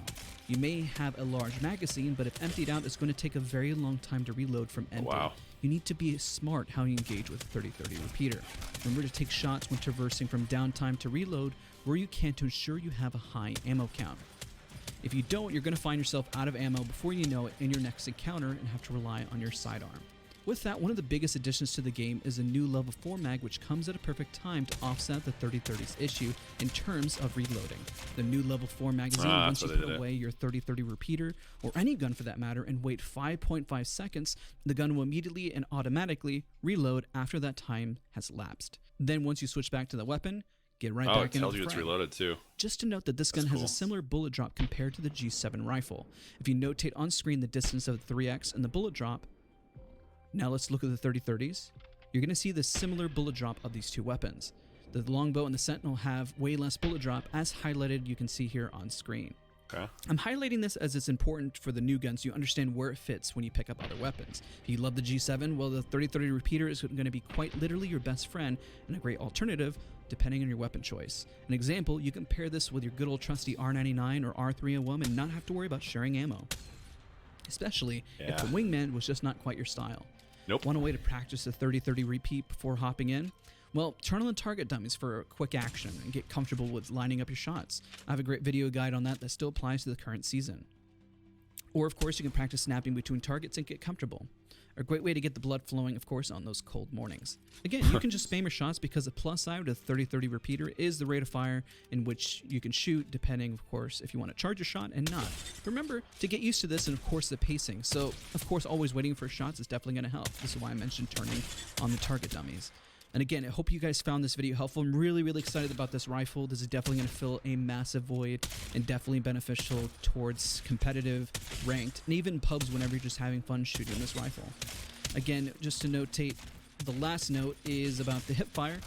As you can tell, obviously you can't charge a shot when you're hip firing. It's not too bad. Definitely has a bit of spread there, just as a little reminder as I'm just kind of showcasing on screen just towards the end of the video. But again, I really want to thank you guys all so much for watching. Don't forget to leave a like, comment, and subscribe, and I'll see you guys next time. Okay, that's cool. There was some speculation that like it was going to have some sort of like hip fire perk, but it looks like it's only got the ADS perk. So cool. Looks fun. Like fits between. I don't, I don't know if we needed another like ranged kind of weapon, but it'll be fun. That was a good video. I am gonna subscribe to your channel, Daz's. Pretty cool. So yeah, I think that's basically all there is right now on season 8. Which was a lot. We just spent like an hour going through that stuff. So that comes out on Tuesday. And basically like my schedule with it is going to be I think usually they do the releases in the evenings here, or in the nighttime, so probably won't really get to it until Wednesday. So next week I think I'm gonna do I'm still gonna do the Tuesday afternoon stream, but assuming that the season won't be live yet, so I'll just kind of use that time to talk about our book club and our movie club for a couple hours. We'll do another just chatting stream on Tuesday, and then on Wednesday I think we will definitely get into to season 8 Apex stuff. Oh, they did have. There's one more. Let's see here. There was one more post they made about ranked. This is another thing I wanted to talk about real quick before we wrap things up today. I got into ranked in the last season and got myself up to platinum for the first time. Am I gonna get myself to try to go to the next level, to diamond? Probably not. I will spend some more time playing. I got to platinum and just like stopped. This was like almost 2 weeks ago. I will continue to play, I think, once I get to platinum in this upcoming season. So will I get to diamonds? Probably not, but you know, it's something to shoot for now. It's like I got to that plateau of platinum, and we'll just kind of, you know, now I don't have to worry about like going below that. I won't feel as bad if I don't finish there, but they did come out with a short post about how ranked is going to work in the upcoming season. So let me just read through that real quick. I am looking for like people to play with in ranked too. So if anybody's into it, let me know. I'm out there. I'm a free agent. I did that whole thing. I got to platinum playing almost completely solo. Hello, Legends. Today we're taking a look at the results from Season 7 and talk about some bigger adjustments we're making for ranked leagues when Season 8 Mayhem launches. We think you'll like some of our latest improvements. Read on! Season 7 results. As of 121, we have the following distribution among players in Split 2 who played more than 5 hours of ranked versus Season 6, which is me. I fall into that group. 16% bronze, 23% silver, 32% gold, 23% platinum, 4% diamond, and 0.2% master and apex, which is the highest level. In Season 7, we saw higher player counts and more playtime than previous seasons. This resulted in a healthy spread of players across all ranked tiers, with a notable increase to population in platinum and higher tiers. So more people got platinum, you know, but I still feel special. I'm still in the top 27% of players. We're seeing ranked matches taking between 30% and 40% of all games played, depending on time of day, region, limited time mode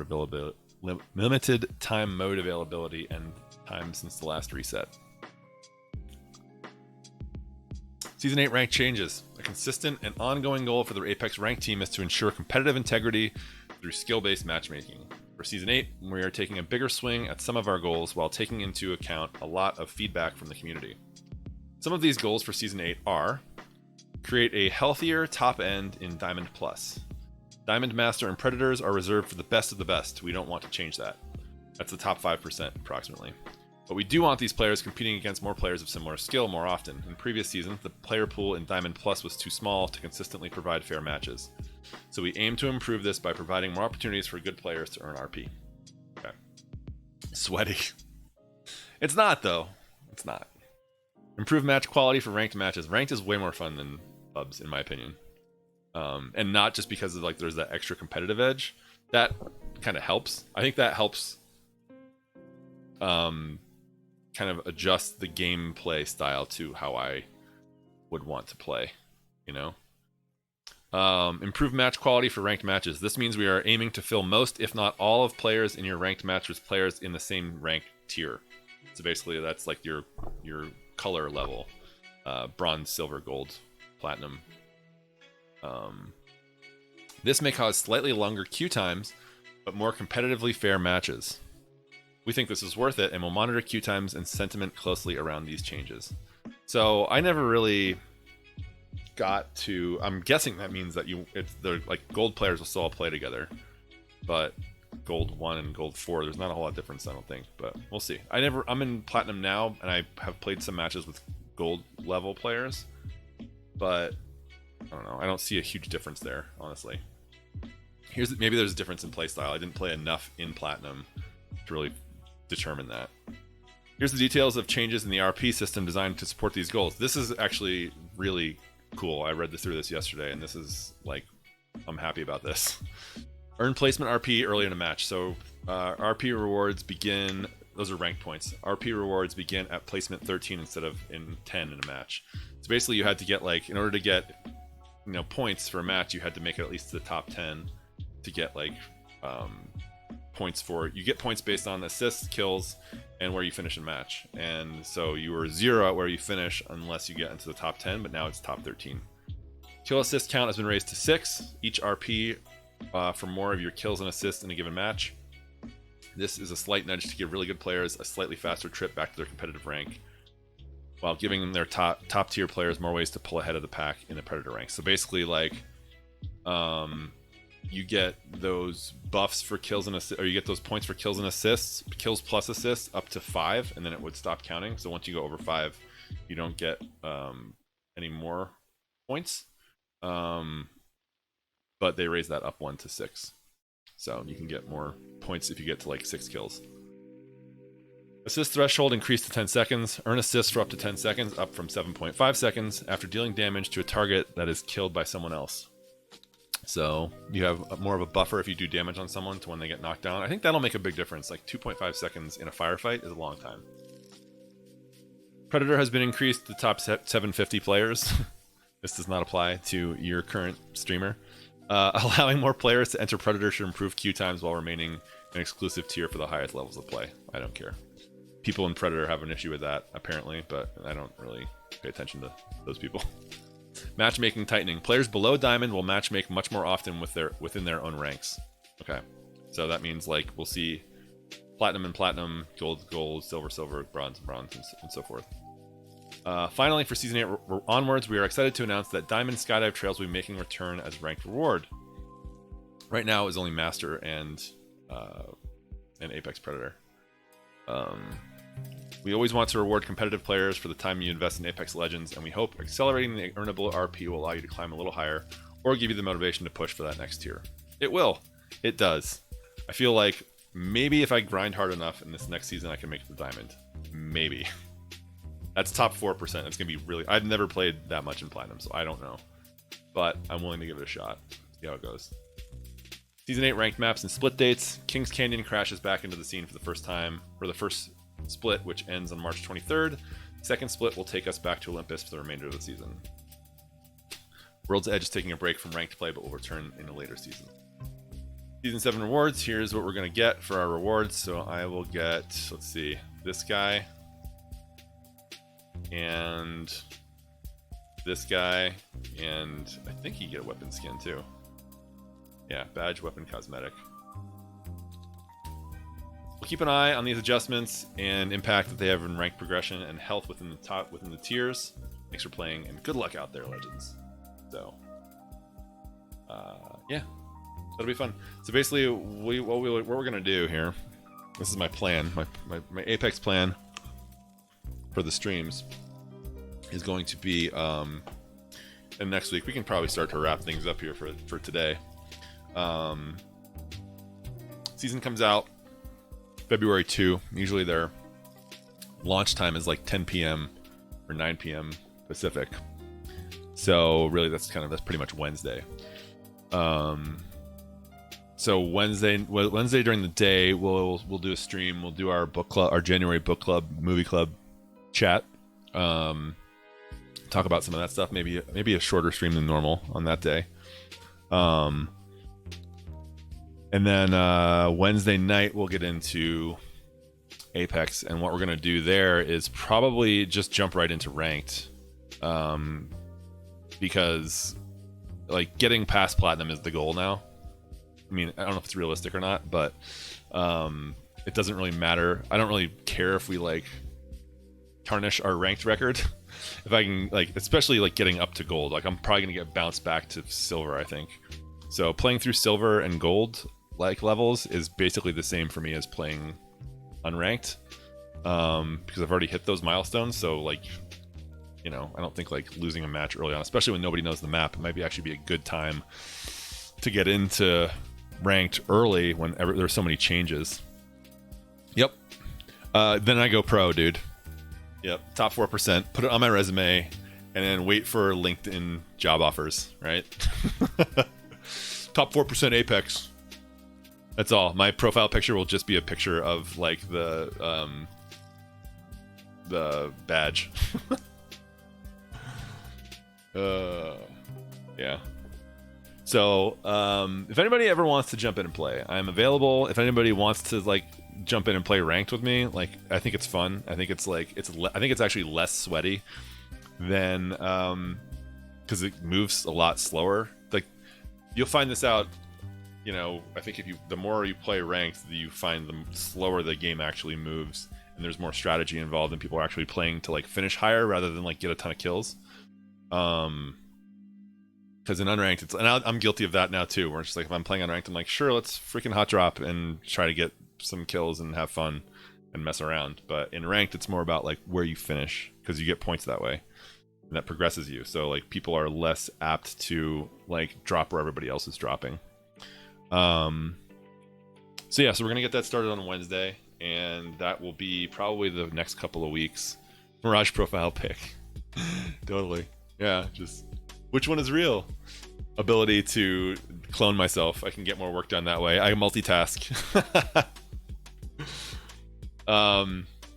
So next week we're gonna start doing that, and then probably for the next couple weeks, that's pretty much what we're gonna be playing. Starting next week, I'm gonna put a poll up for the next roguelike game we're gonna play. I'm not gonna do that now because we're probably a little bit ways out from starting that. Why did I buy PUBG? I don't like PUBG. I don't know, man. You got Fortnite, you got Apex, you got me playing those games with you, dude. Come on, man. Not a wise move. Oh. Hold on a minute. Oh, I stretch it out here. Oh, God. Whew, yeah, I gotta get up and get moving around. Our 3 games that we're gonna choose, be on the lookout for this on Twitter. We're gonna choose our next roguelike game, probably not this coming week, but the week after. And I'm gonna leave it to Twitter to choose for me. Hollow Knight. Sekiro, and Risk of Rain 2. I'm gonna put Skull on the back burner. Those are gonna be the 3 games we're gonna choose from for our next roguelike game, and we'll be starting that in a few weeks from now. So put that in your mind, Grapes. Some of you may have already made up your minds. Yeah, man, it'd be a good time to jump in next week. Bunch of new map. There's a new weapon, a new character. There'll be a bunch of blueberries jumping back in the game, so I think it'll be fun. Rogue Borns, excuse me, Rogue Borns. Yes, they are. Rogue Borns. Sekiro, not a roguelike, a Rogue Born. That's what we use in our community. And Risk of Rain 2 is technically classified as a roguelike on Steam, so eat it. And so is Hollow Knight. So there.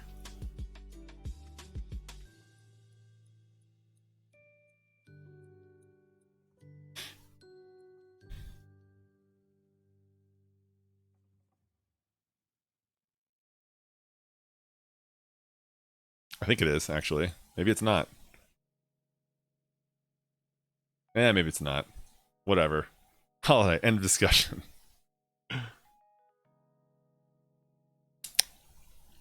Maybe it's not. Maybe it's off the list then. I thought it was. Well, maybe Hollow Knight's off the list. I don't want to have this discussion right now. Is it more of a boring game? I can't have it. Yeah, alright. All you glasses pusher-uppers. Maybe I was looking at Skull and thinking Hollow Knight. I don't know. Rogueborn Vanias. We're gonna add that to the list. Why is it so hard then? Anyway, we'll figure it out. We'll figure it out. You're right. Fine. One of those is a roguelike. Fine. Two of them are Rogueborns, and Rogueborn Vania. It just is. Anyway, appreciate y'all coming out and hanging out today. We had a nice little 3-hour just chatting stream. I need to give my voice a rest. A nice little 3-hour. Shh. Not what I need. That's the wrong link. So let's see. I'm gonna go with. I'm gonna host us a stream that is not talking about stonks. If you're talking about stonks, you're not getting hosted by me. Jesus, man. We talked about that stuff. Crazy times. We're gonna host Potato. If you guys don't know Potato, he is one of the first streamers I ever watched, and an awesome guy, a new dad, and he's playing PGA, and he's not talking. As far as I know, he's not talking about stonks. So I'm gonna send you guys over to Potato. He's a good dude, and I hope you enjoy. Until next time, guys. I will see you guys on Tuesday afternoon next week, or morning probably. Let's try to do 9:30 again on Tuesday. Anyway, and I'll try to post about it on Twitter so that you guys actually know, because today I forgot. So have a great weekend, everyone. Enjoy yourselves. Be safe. Wear a mask. Be kind to strangers. Hug your animals and just be a good person out there this weekend. Enjoy it. Enjoy life. You can. Do your best. I love you, and farewell.